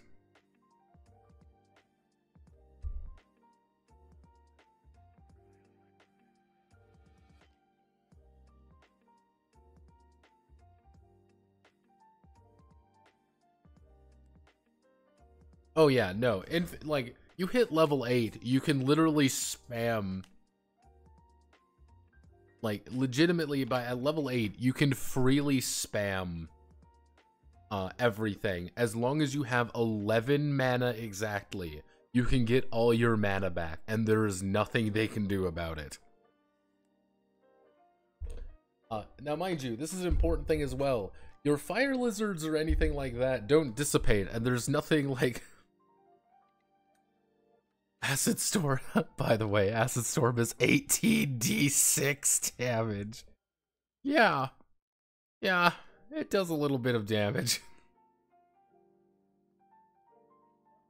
Yeah, Acid Storm can, in theory, absolutely nene you. And there's 0 recourse, really. I'm actually going to even double check, just to double check and see if that's correct. Because that doesn't feel correct. I know it is. I know it is, but part of me is like... up to 10 opponents lose 1k lives per 4 mage levels. Now, mind you, at level 8, you are minimum doing now 2d6 for everything. I don't even think they get a save against this. No, they don't get a save against this either. You have just used the ultimate go fuck yourself spell, and there's nothing they can do about it. And it's hilarious. Yeah, Summoner Master Race is a completely valid character build in this thing. By the time you hit level 8, you're going to be fine.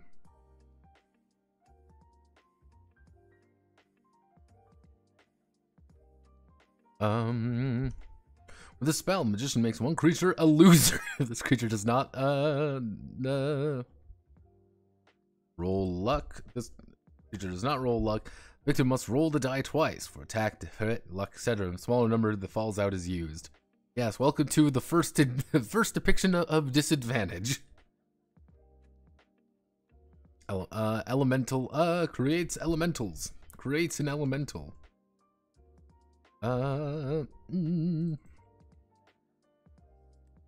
roll. Elemental result.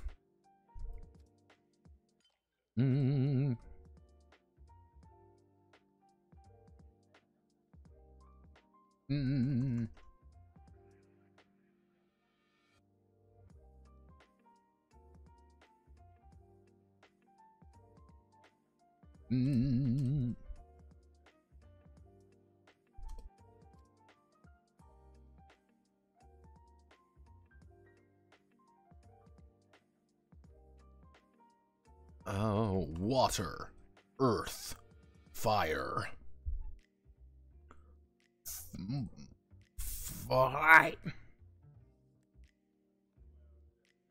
Yeah, you do technically have a I would say a pretty decent chance, about a 1 in 4 chance of summoning something that can is effectively impossible to kill. Like that deals 4d6 damage. There's really no recourse against something at that point. But hey, you know what? Maybe you just don't deserve to have fun. Ever thought about that? Have you ever thought that you just don't deserve to have fun playing games? You're like, why are we here, just to suffer? I know why. Because you summon an elemental and the GM despises you. There we go. Nice and easy. Ah yes, welcome to level 9, everybody, where we have such amazing spells such as Summon Demon, Hand of Death, and Suffocation. Summon Demon. summoned demon wife. See, I do know Inexalted Summoned Demon Wife is a spell, and you should never cast it unless you are really fucking desperate.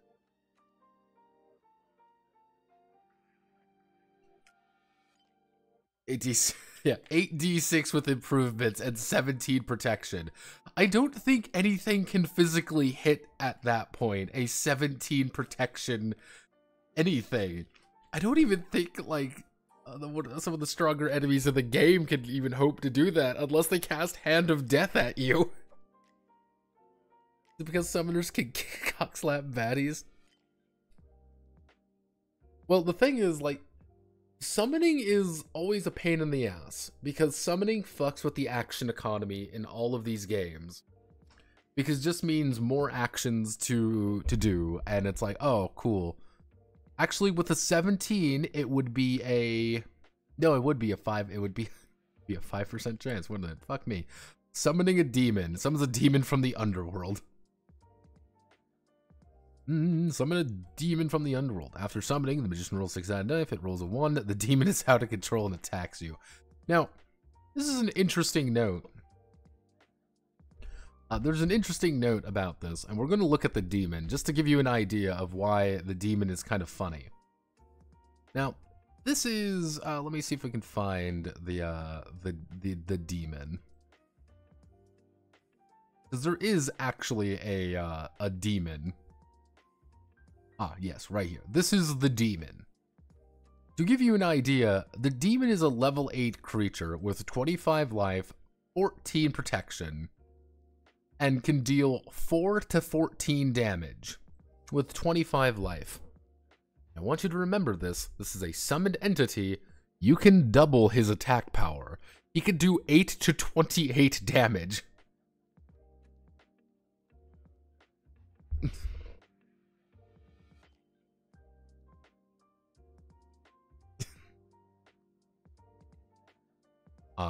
I, for one, fully support the demon being able to just slap a bitch. Yeah, you want to play just a giga summoner and just summon a demon and fuck up all your problems? Yeah, it's great.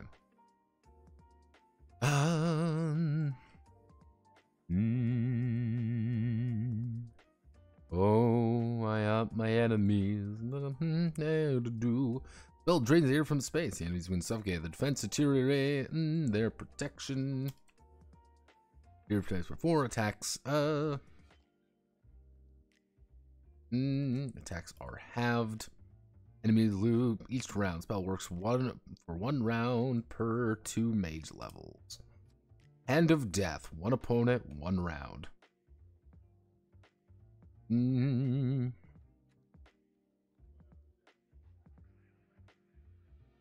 Let's see. Spell creates a ghastly hand and takes 1 to 6 life from any living creature per 2 mage levels. Yes, the Hand of Death. If you are at level 8 at this point, it would do... Level 8, it would do 4d6 damage. At level 10, you'd be doing 5d6 damage. Alternatively, you can summon a funny lizard and have it eviscerate the final boss. It's just like, oh, this feels a little bit underwhelming.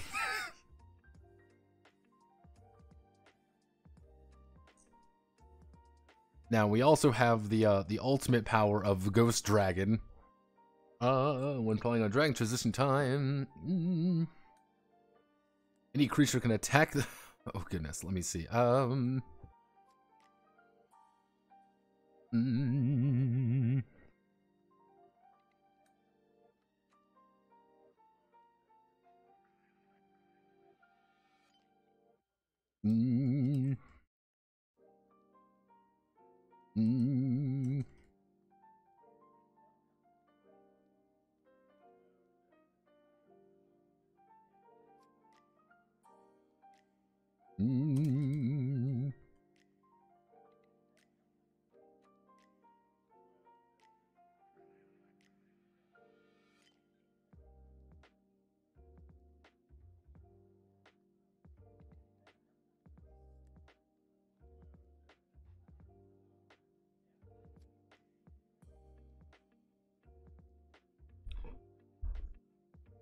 I want to empower my ghost dragon.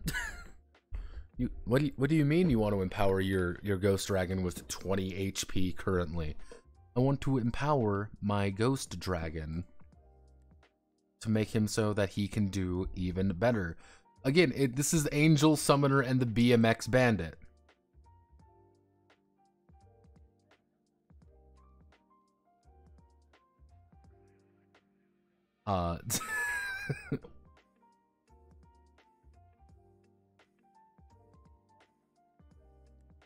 Yeah, there's no spell sticking rules, so in theory you can just cast Implement again and again.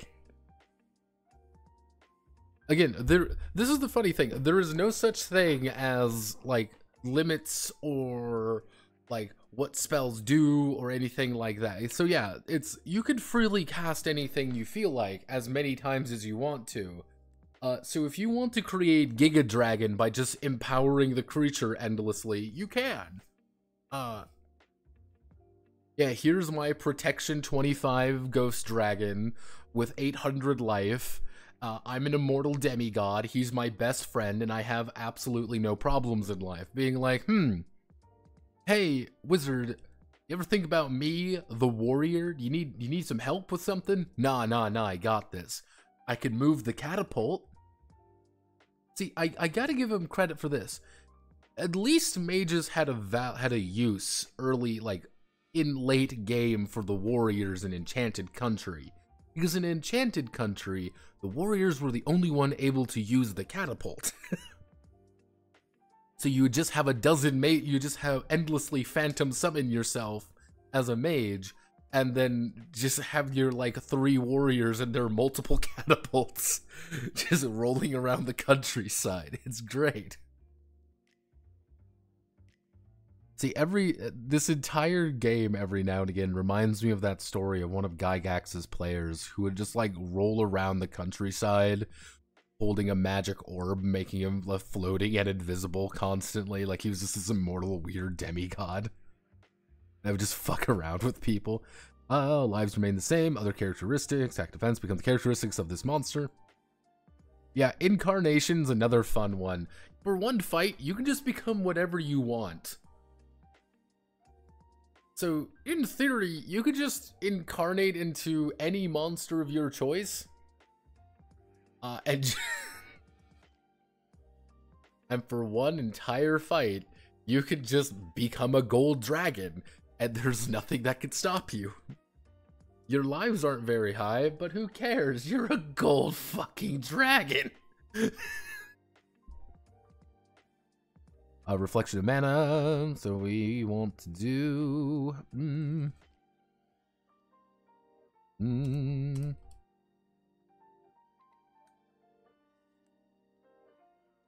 Enemy stand. Spell reflects an enemy spell. In this case, victim is one that casts a spell. The magician can reflect a spell of equal or lower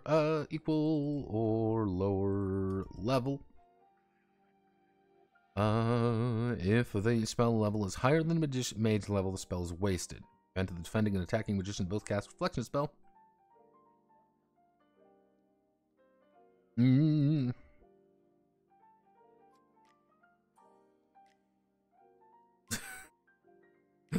Something happens. What happens? We don't know. Just something happens.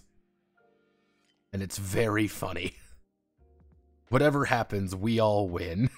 That's the secret. Whoever loses, we win. As a society, I think. This really is a society memento.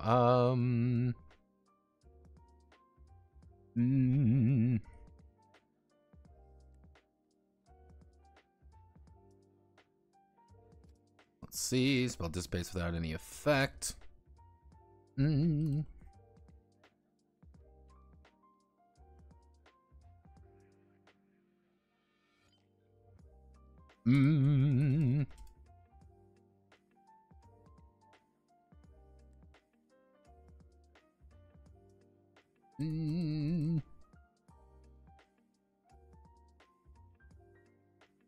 The die decides.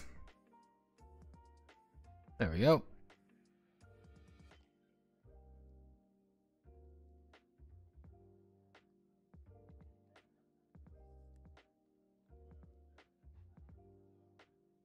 Now we get into the Sword of Darkness, Death Ray.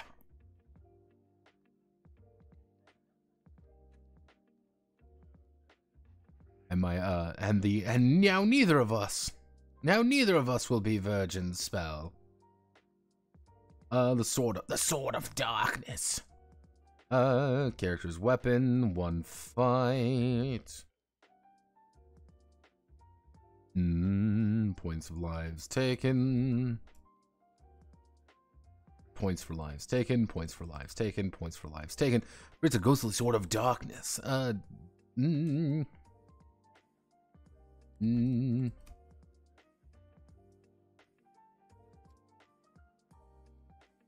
The lives taken help replenish, your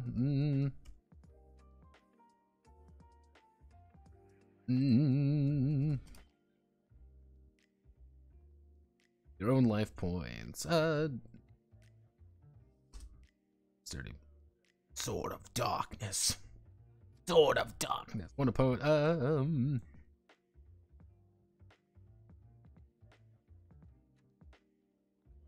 One of the opponents' monsters hit by the beam loses 3k18. Actually, no, that would be 3d6. Loses 3k6 lives.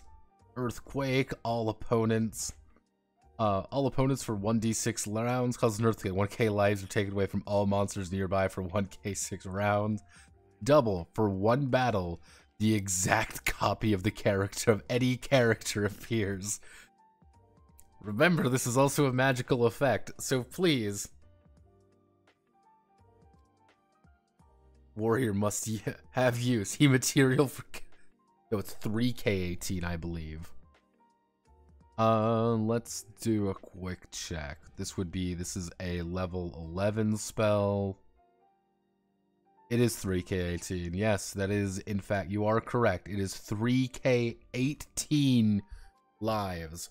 To give you an example, this isn't 3 to 18. This is 3 to 50 fucking 4 HP that you can get hit with. This one's also really dumb because you can use this, and for 1d6 rounds, every single monster takes 1d18 HP. Which is like, oh, this doesn't seem too bad, but then you're like, wait a second. That's every monster in the battle. Or you just make a carbon copy of the warrior, and when you make a carbon copy of the warrior, you get to have more fun than they do.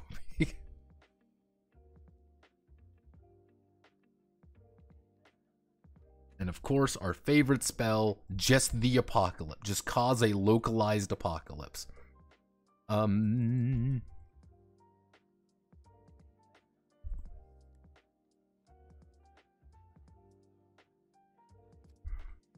see. The magician brings down the lightning of the gods on the monster's head. The monster's level is below 8. It dies. If it's above 8, it loses 3k18 lives. A small end of the world. All monsters lose 3k18 life.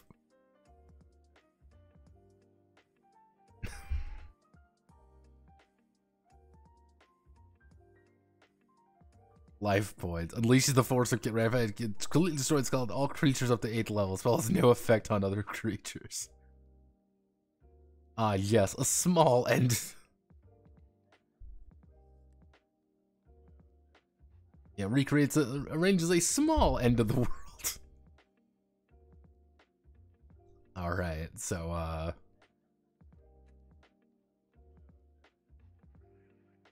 those are all the spells.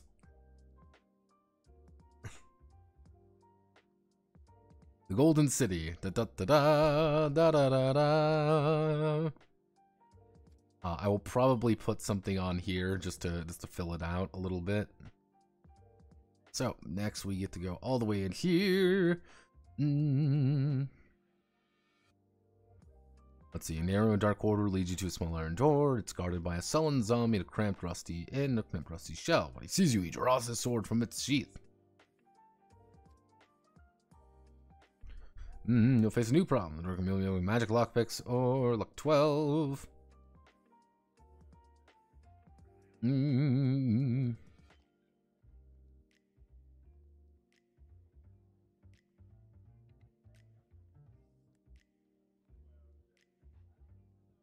Let's see.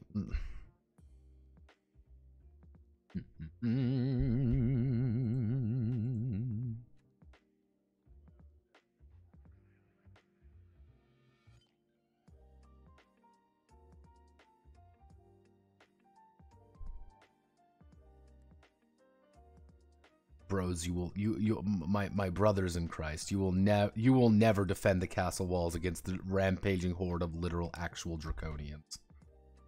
What really is the fucking point?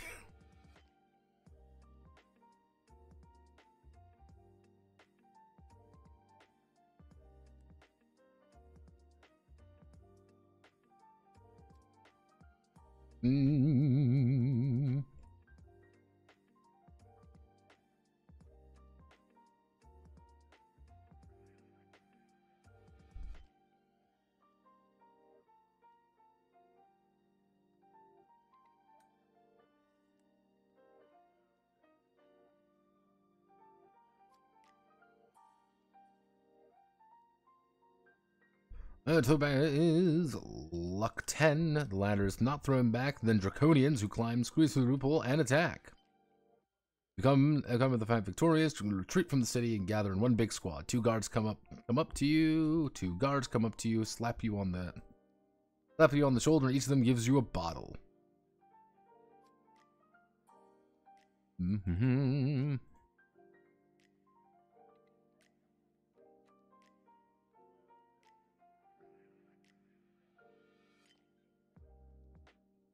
Because remember, no one gives you any magic items in this game. No one gives you anything like that. Absolutely not. You get bottles. Everyone gives you bottles. You get bottles for days. Everyone gives you a bottle. I'm on the group sitting on a table, some drinking beer, some singing song, beating the rhythm with their beer mug. The rhythm with their beer mugs. You find a free table with great difficulty.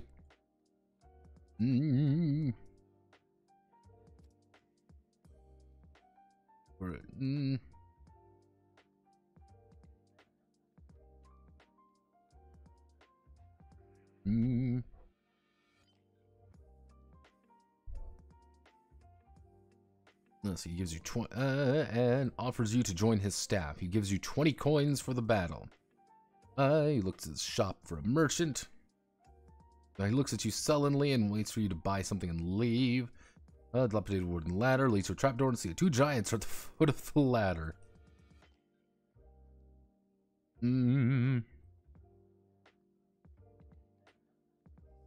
Just kill the black elf and you get to steal his money. As one does. Kill black elves. Eat black elves. Well, there are empty wine jugs on the table, judging by the smell. Very cheap and jazz. 2 staggering guards. They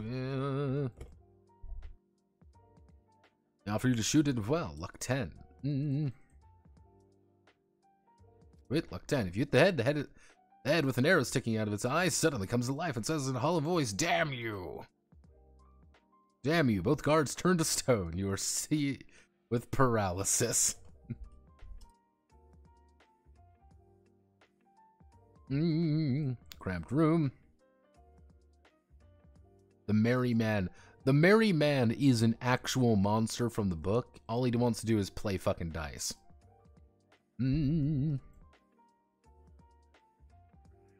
Sorcerer is walking down the corridor toward you.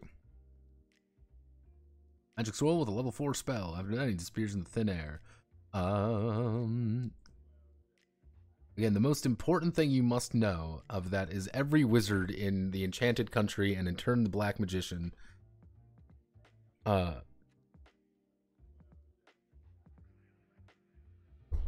Obliterate all mods, cost less spells if you want it. Is it cool you can push ladders and the effect encounter a small pre-combat mechanic? Guess how many times this book offers something? 0. It is the only encounter like this. I'm betting that every single thing has its own weird encounter in there. It has its own strange, weird, like, thing in there that's like, here's the one mechanic we thought of for this area. So let's see. There are 4 narrow loopholes. Guards are standing in the loopholes with large bows in hands. Only one of the guards falls screaming from the tower, pierced in the throat by an arrow. Large bow and 6 arrows with poison. The guards screaming hysterically. Draconians, you help us. They've stormed again. Meanwhile, the Draconians are setting up the ladder. 2 Draconians are climbing in. Throw back the ladder, luck 10. By the way, the person that you should be using to actually throw things out is the rogue, because the rogue actually has abilities to do that. If you haven't had time to throw back the ladder, you still have time to shoot. You kill everyone. You hear stomping of the boots. You gotta localize the enemy.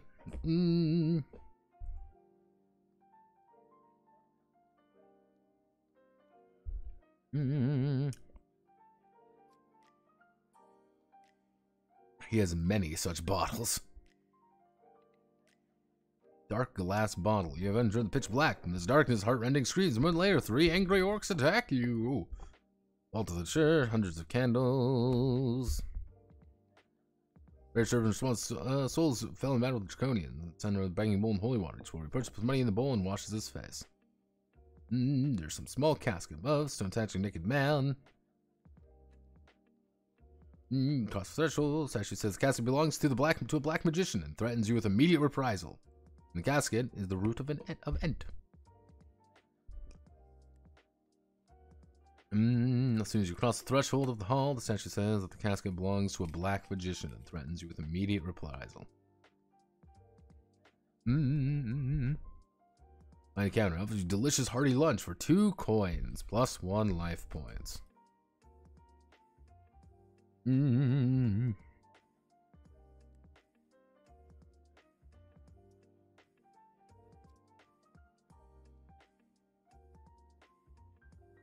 Muzzle buried in an empty bowl sits a gnoll, drunken plank. You're muttering, gurgling, flying, soaring, 6 coins plus 4 wine puddles. At the end, a few drunken dwarves lying around. Suggesting one of you take part of the contest with him.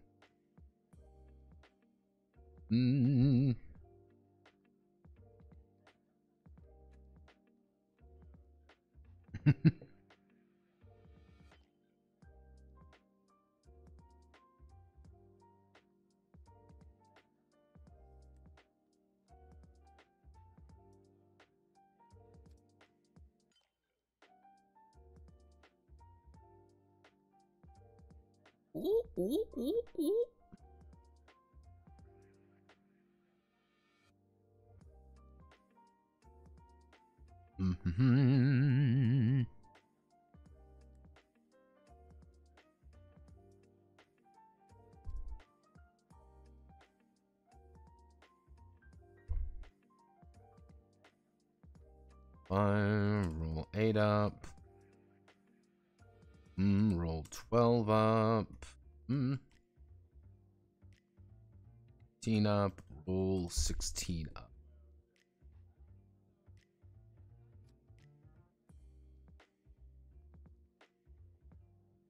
Mm. 2 points. 4 points. 5 points.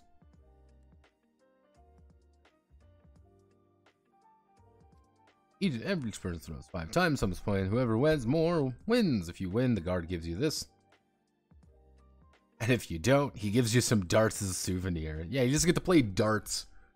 There's an entire adventure part of this adventure which is like, fuck it, let's just play fucking darts. This is an important part of the adventure, being like, make sure you go play darts with your boys. What the fuck did it hit? How many ability scores is too many? How many ability scores is too many when they start feeling redundant? Hence why I'm a very strong proponent of merging various parts. The best way to think about it is you probably, if you have a strength ability, you have a constitution ability, but you also have resistance, as in like physical resistance, one of these can probably get cut. If you also have like a attribute of like bodily strength, physical strength, like maybe we start cutting things down which clearly don't have purpose. Even down to things like if there's like two things which they're going to be rolled for, then remove them. You don't need them. You step aside on the high vault of the throne, fight attacks, bloody battle, sieges of fortresses. The throne is guarded by 50 gods. Gods! King sees you and asks, "Why is the great doing in our miserable little town?" He invites you to the table. Drunk fall down dead in the general confusion scramble. Suddenly shouts, "The Draconians broke into the city. Save yourself whenever you can." The Draconoid army bursts through the city, killing everyone along the way. One of the guards shouts, "What are you waiting for? Run quickly." You warn the king. The guard, seeing he's being exposed, throws off his clothes and reveals that he is, in fact, a Draconian. Grab it and take it away. If you kill the Draconian, the king gives you his two-handed sword with the inscription from the King of the Golden City. Gifts also 6. Let's see. Metal liver. Throw 3 coins to turf the slot. There's just coins in the attic. Why do we have coins in the attic, you may ask? Do not question the attic coins. Let's see. Wizard standing in the back. Ah, yes, my favorite part of the experience, getting gaslit by a wizard. You may be wondering, Notepad, I do not wish to be gaslit by a wizard. Well, that's where you're wrong, my friend.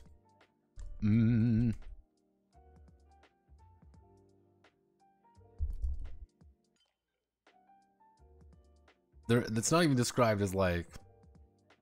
I'm just gonna say like left chest, bottle 5, 2.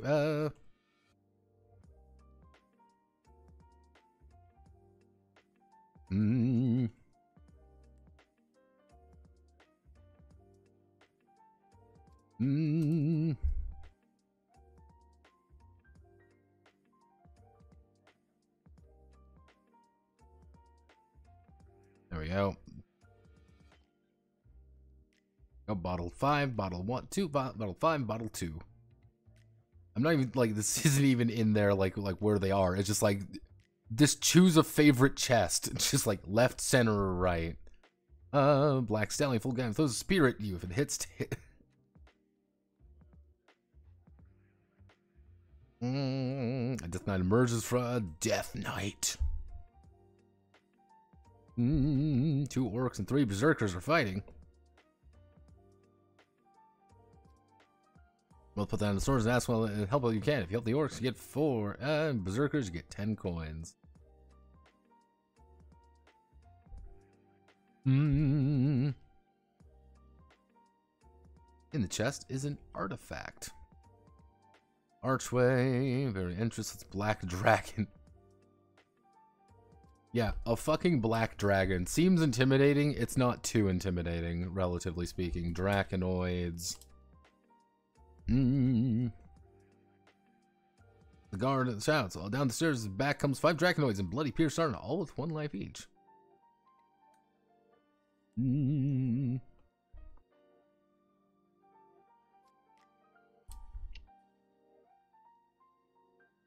Griffin.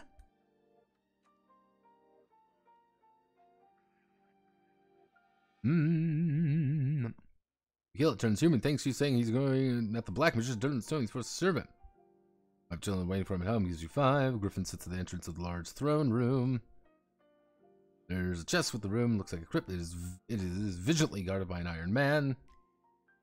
Mage is chained to the wall with rusted chains. And looks like a skeleton covered in flabby skin. He's been in prison for a long time. He released an unfortunate man. The mage instantly disappears containing sex. Doesn't come across. You're walking down the city street when suddenly you see a homeless man trying to burn something to the ground because he's a fucking psychopath. Psycho killer. You're walking down the city, no, come across main town square, 4 guards standing by it. Chained dwarf and tattered clothes. Dwarf here shouted, lies, a gnoll did it. Point to the gnoll standing in the front row. Hang this deceivers quickly. You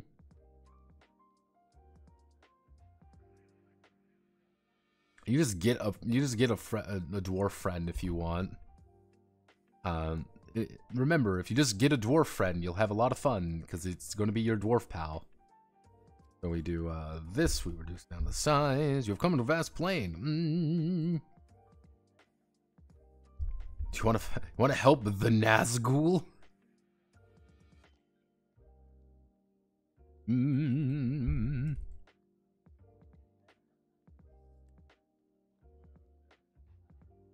The Nazgul is killed. You kill orcs. You see the battle is won. The knight thanks you. Gives you his horse and sticks. Help the Nazgul.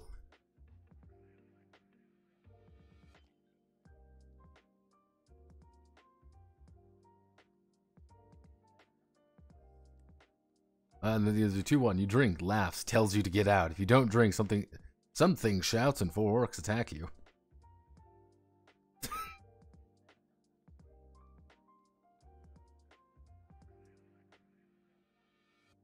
See, my usual number, Mara, is 7. 7 is a weird number. That's like that is a line. That is a line in the sand for a lot of things. If you say I have 7 attack, like 7 abilities, there's going to be abilities that are going to get forgotten. If you have 7, 7 of anything, suddenly that number starts being like, this is too big for some things. But 7 is also a really nice number for a lot of reasons. It's like, oh, 7 seems like a big number. Oh, we have issues? Nope, we're not. Like 7 is like, oh no, this seems worrisome. Like my usual number is 7. 7 is one thing is like, let's see, approaching black dot. Your worst fears and find like it for a giant raven with 6 berserkers. Dead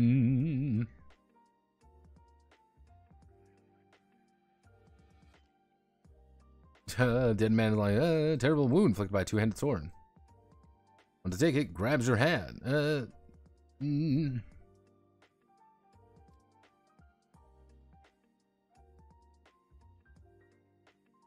I'd use stone bowl, put 30 coins in the drink, put the money in it, and disappear.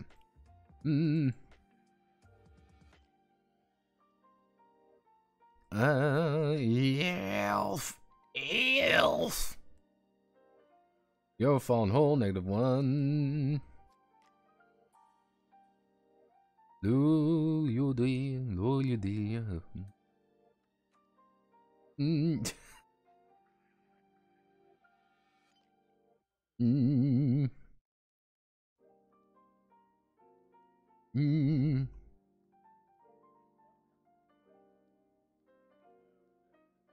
Nice torch for the throat weapon or bow. The Amazons attack you.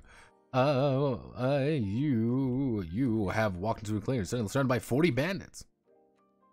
And when I bandits in clearing, when I count him 10 coins, the bandits disappear into the forest thicket.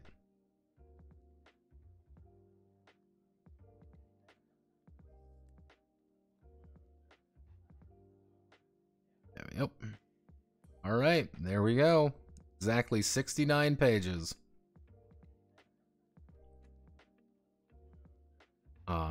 Probably have to do a... Probably I'm going to do a quick once-over of things, because that's just usually what I end up doing.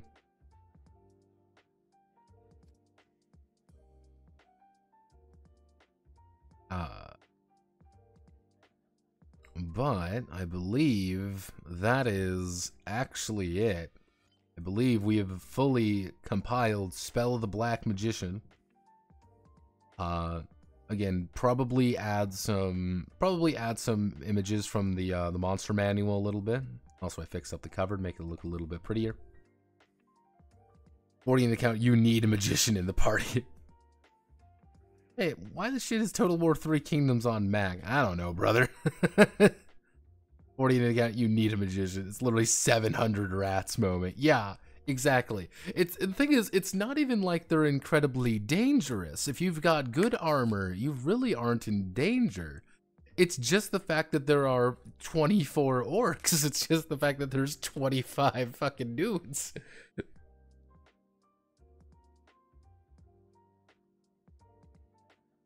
Oh, wait, I still have the monster manual, I guess. I still have the bestiary. I still do have the bestiary to do. Actually, what we do is we do the not Drizzt Dro Erden. I was making references today about Drizzt Dro Erden. Because it's funny. So we need to make a copy of this. We're going to rename this Spell of the Black Magician Bestiary compiled. See, I'm not too worried about this part because, for legitimately speaking, I can just take all of this and delete. Just leave it up here. So what we're going to do.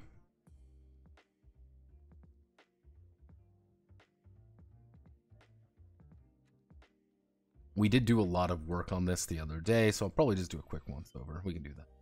Nice power Balrog.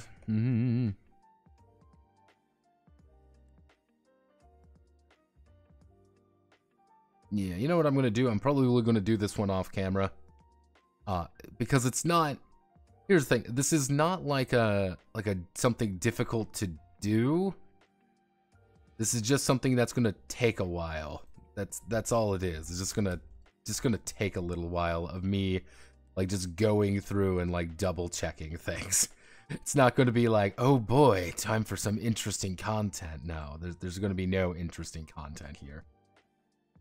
It's like, how do I do this to make sure the numbers look exactly the fucking same? Wow. But yeah, no, this should be. We're pretty good.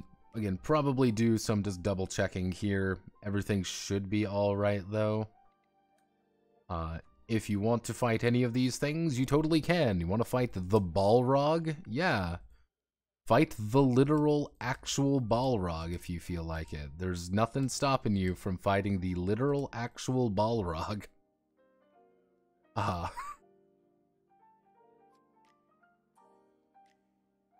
that reminds me, actually. You remind me of something very important.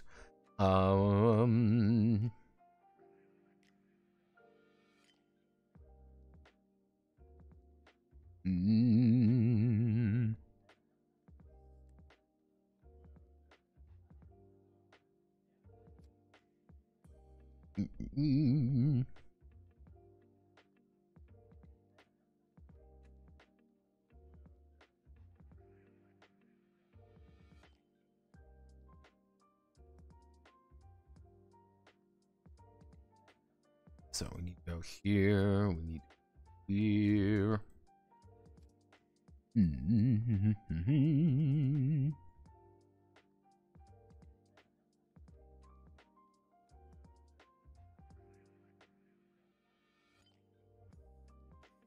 Need to do table 1.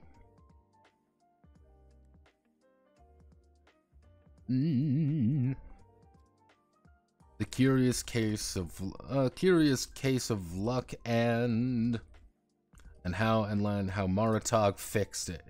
And how Maratog fixed it. Under closer observation, so actually this under closer observation, there are two things to note. About how monsters are structured. How monsters are created in Spell of the Black Magician. Spell of the Black Magician. Notably, Notably, they do not have characteristics like the heroes. On the other hand, they don't have characteristics like luck, strength, or dexterity. Luck, strength, or dexterity. This is a problem, as the game has no way to actually grant them any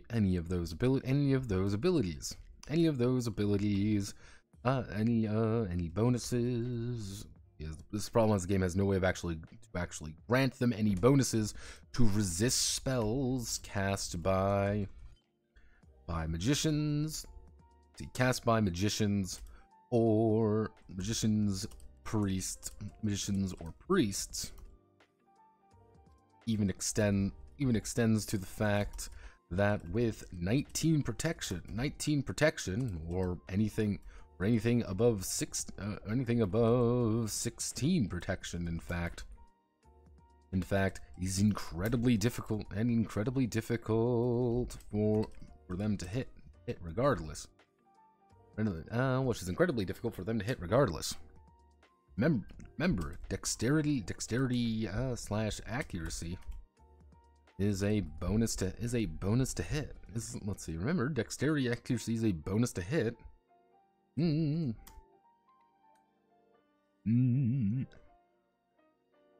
So Meritic,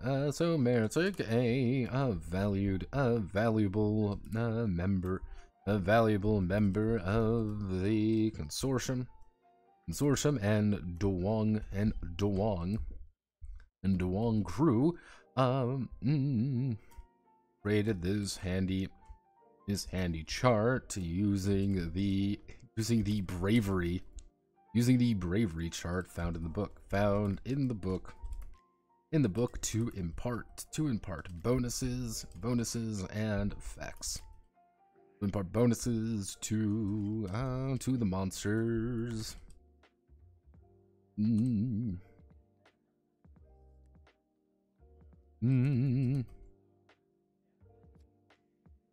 This is not approved by the Vatican. This is not approved by the Vatican / spells of the Black Magician.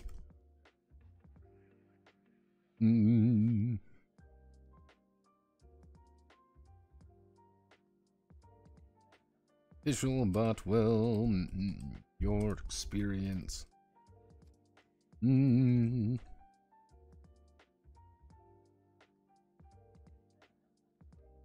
But make the Nazgul King battle last longer than 10 seconds. Last longer than 2 rounds. 2 rounds after a magician spams Death Ray once. Spams Death Ray. Under closer observation.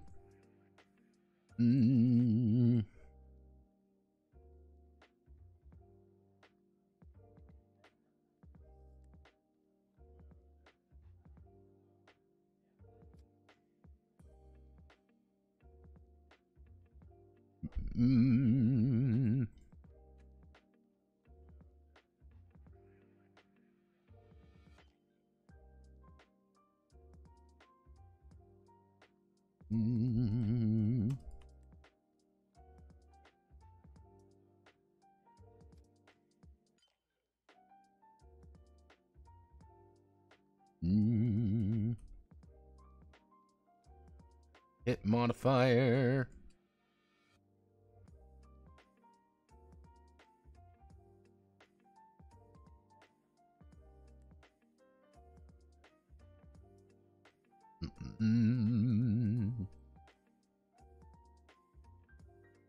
There we go. Just to hit modifier and a luck initiative modifier. There we go.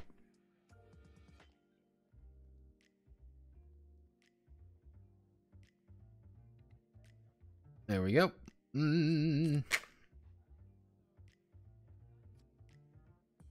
technically, if I want to be really precise, I should make this all Courier Prime. Prime, we signal to everyone that, hey, this is not technically official. This is technically translator notes. But there we go. Monster level, probability of escape. There we are. Probability of escape to hit and luck initiative modifier. Under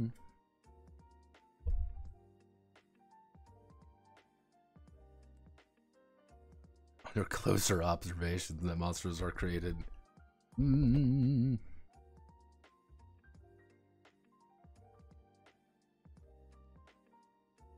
There we go. Alright. Everything should be in place here. Everything should be good. Again, I'm going to have to go through and double check some things. But that's legitimately just going to be me sitting and looking at it, and it's going to be time. So, good job everyone. We did it. Spell of the Black Magician has been successfully compiled and DUWANGed. Another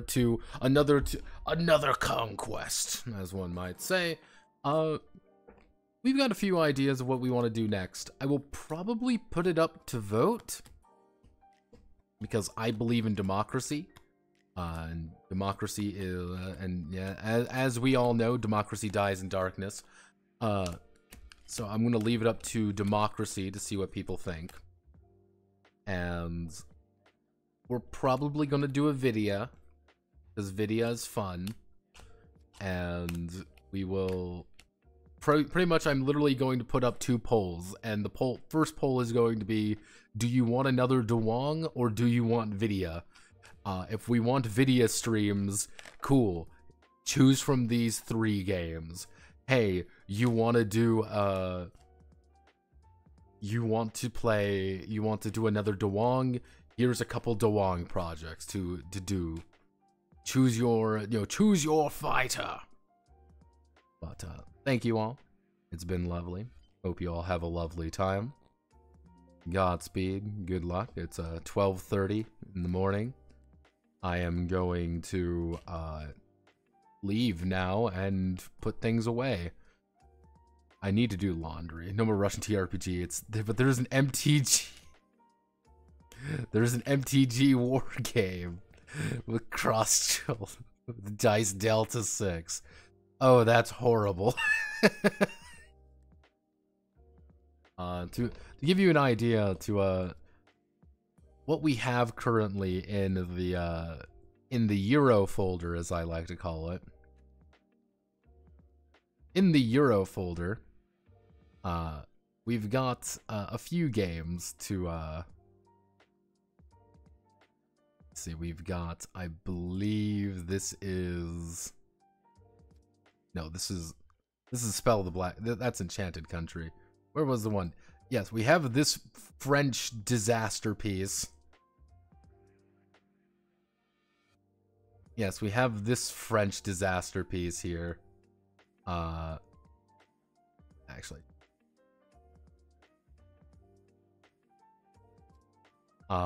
Curious what this game actually is. It's entirely in French. About 81 pages. Curious to see what it is. Obviously, I don't speak French. It's called, I believe it's called a Mega 4. Encyclopédia du Messenger Galactique. This might not be 4th edition. You see here. This might not be a full version, but I would need to go through and see what I can find on it. Let's see. We do have, I believe this is in English. Might be. This one isn't in English, unfortunately. This is a Spanish game, actually. Actually, no, they're not. It's not a Spanish game. It's not in English. It is in English. Aha, I'm not insane. I'm not crazy. There's another one I do know. I have another one. Oh, yes, we have Ordum Paranormal. Ordum Paranormal, I don't believe is in... I do not believe this one is in English. No. This one is not in English. I believe this is entirely in Spanish. This one's a massive one, but it actually looks fairly formal, so there might be something in the works here. DUWANGing this seems kind of a... Let's just say, DUWANGing this is a bit outside my pay grade. So, I might just do, like, the mechanics or, like, a very certain part of the game rather than the entire game. Because there's just a lot of this particular one. But yeah, we've got those two. Let's see, what else do we have here? One's in English, if I recall correctly. Yes, this one's in. This one is in English. Yeah, we actually have enough for the European case. Actually, we do have enough for a European case. I've got quite a few games in here because I actually picked up for free, mind you, Vaesen, actually. The fuck is that art? Washing machine manual, neat. I actually ended up picking up Vaesen for free. It was on free for a while there, so seems kind of interesting. By a very particular artist, which we're actually going to be talking a little bit about tomorrow. Well, today. So this one seems a little bit interesting to DUWANG. If I want to be... Let me see. Do I have anything? Where is... We actually do have some good news, though. We actually have all the files for the next Japanese case, which is interesting to me because my boy Sang finally got this one done. This is a fucking monster, by the way. This is a absolute monster of a game. He managed to finish it. Sang is our Vietnamese superhero. Very weird game. But he's finished this one finally, so we've got everything for the Setsupe. The fuck is Asian Punk? Wait. It's supposed to be a very weird game. This is the one with full-on cannibalism mechanics. Yes, it is very important to eat things. It's a very fucked up game for all the wrong reasons. It's great.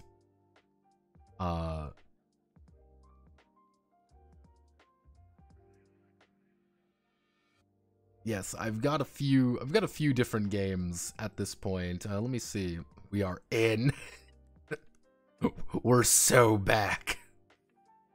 We are so back, or it's so over. Who knows? Let's see. Scandalous case of romance.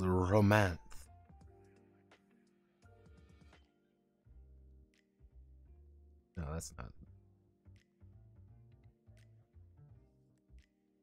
Let's see. What else do we? Where's the Japanese case? Where's my Japanese case file? Yes, my good Japanese case file full of different games here. We've got a few games to go over with this one. We've got things like Fragile Fragments, which this is just a sample version of the particular game. Going over this one seems kind of interesting just because we've also got this one. We've actually talked about this guy before because this is actually one of the lead developers behind, I believe this is the lead developer of Summon Skate. This is one of his new games, and it seems kind of interesting to go over. It seems very hyper-stylized, and of course, knowing him, it's also fucking weird. And this is the character sheet to give you an idea. It's so over, but we're so back. Seems kind of interesting. He likes doing all the artwork himself in some places. You see all this. Seems interesting. I'm curious how he chooses to do it.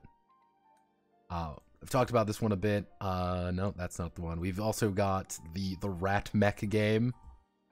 I call it the Rat Mech game entirely because one of the races, it does appear to be the ability to play as Skaven, which we will play just exclusively Skaven if we are allowed to.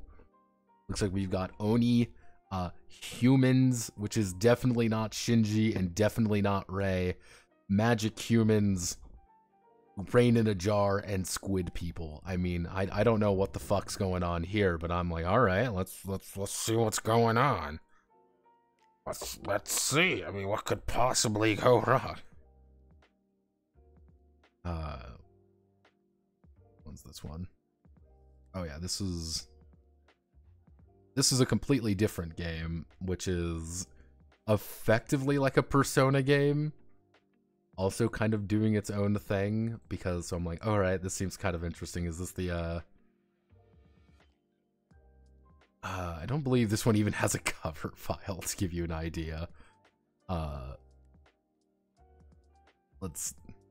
literally just have a folder of random Japanese games, by the way. This is very important. This is actually a newer game that I saw. So I'm curious to see how this one looks. It looks a little bit weird, but all the games are weird. Every game is weird, but I'm okay with weird games. I like weird. Let's see. In my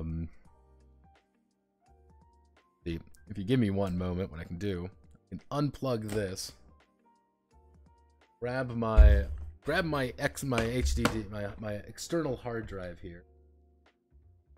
Plug this baby in.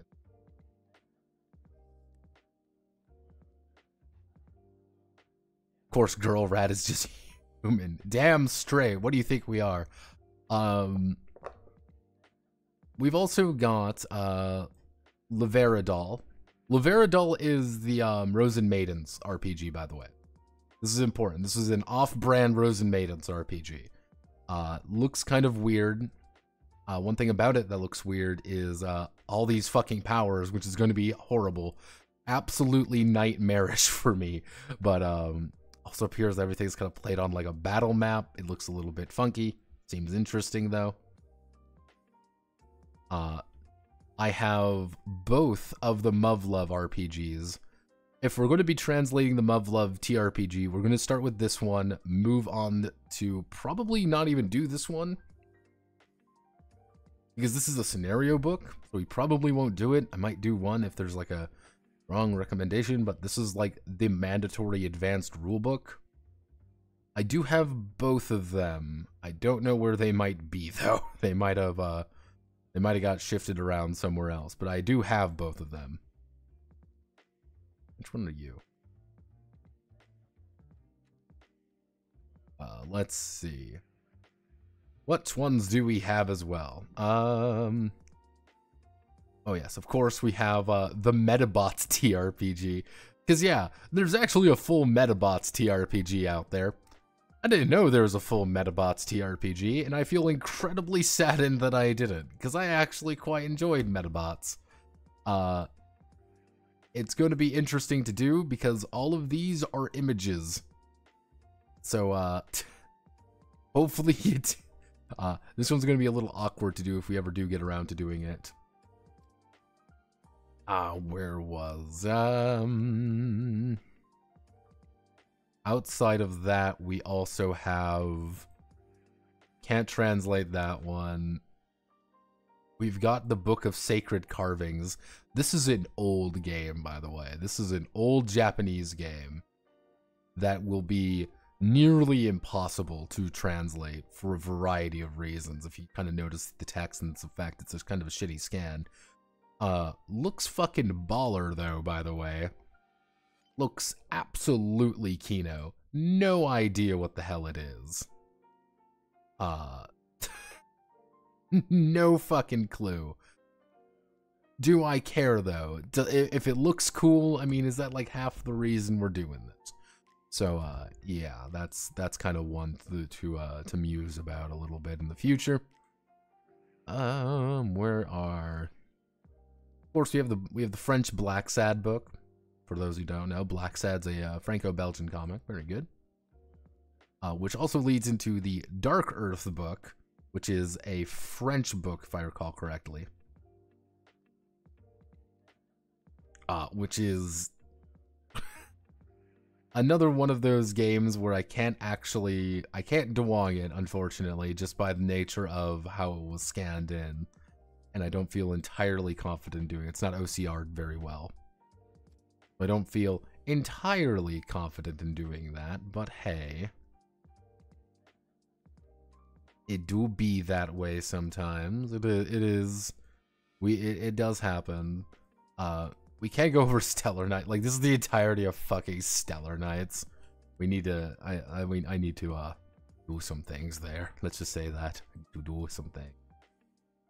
But yeah, we also got fucking Metalhead. Good old Metalhead.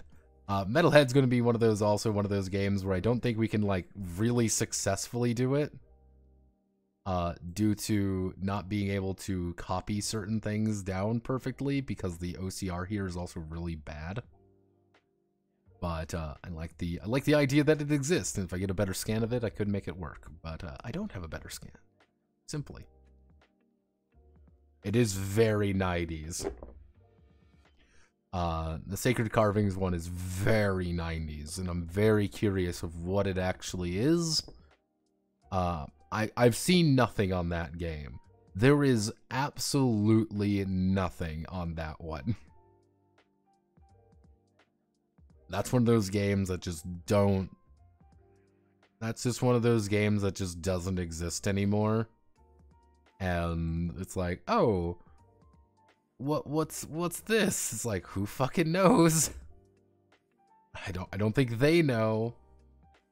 Let's see. Do I have the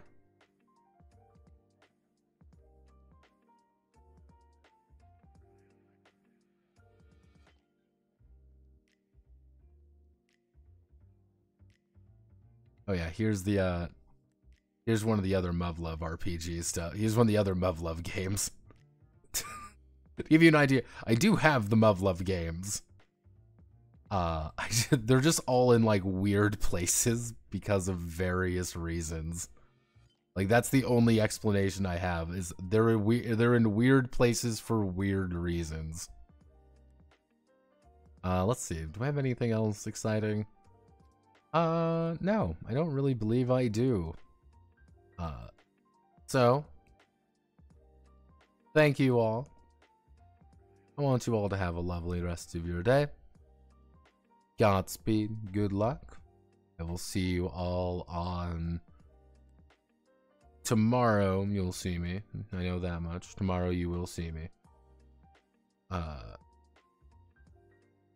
thing's open. Why do I have, like, what even is this document? I don't.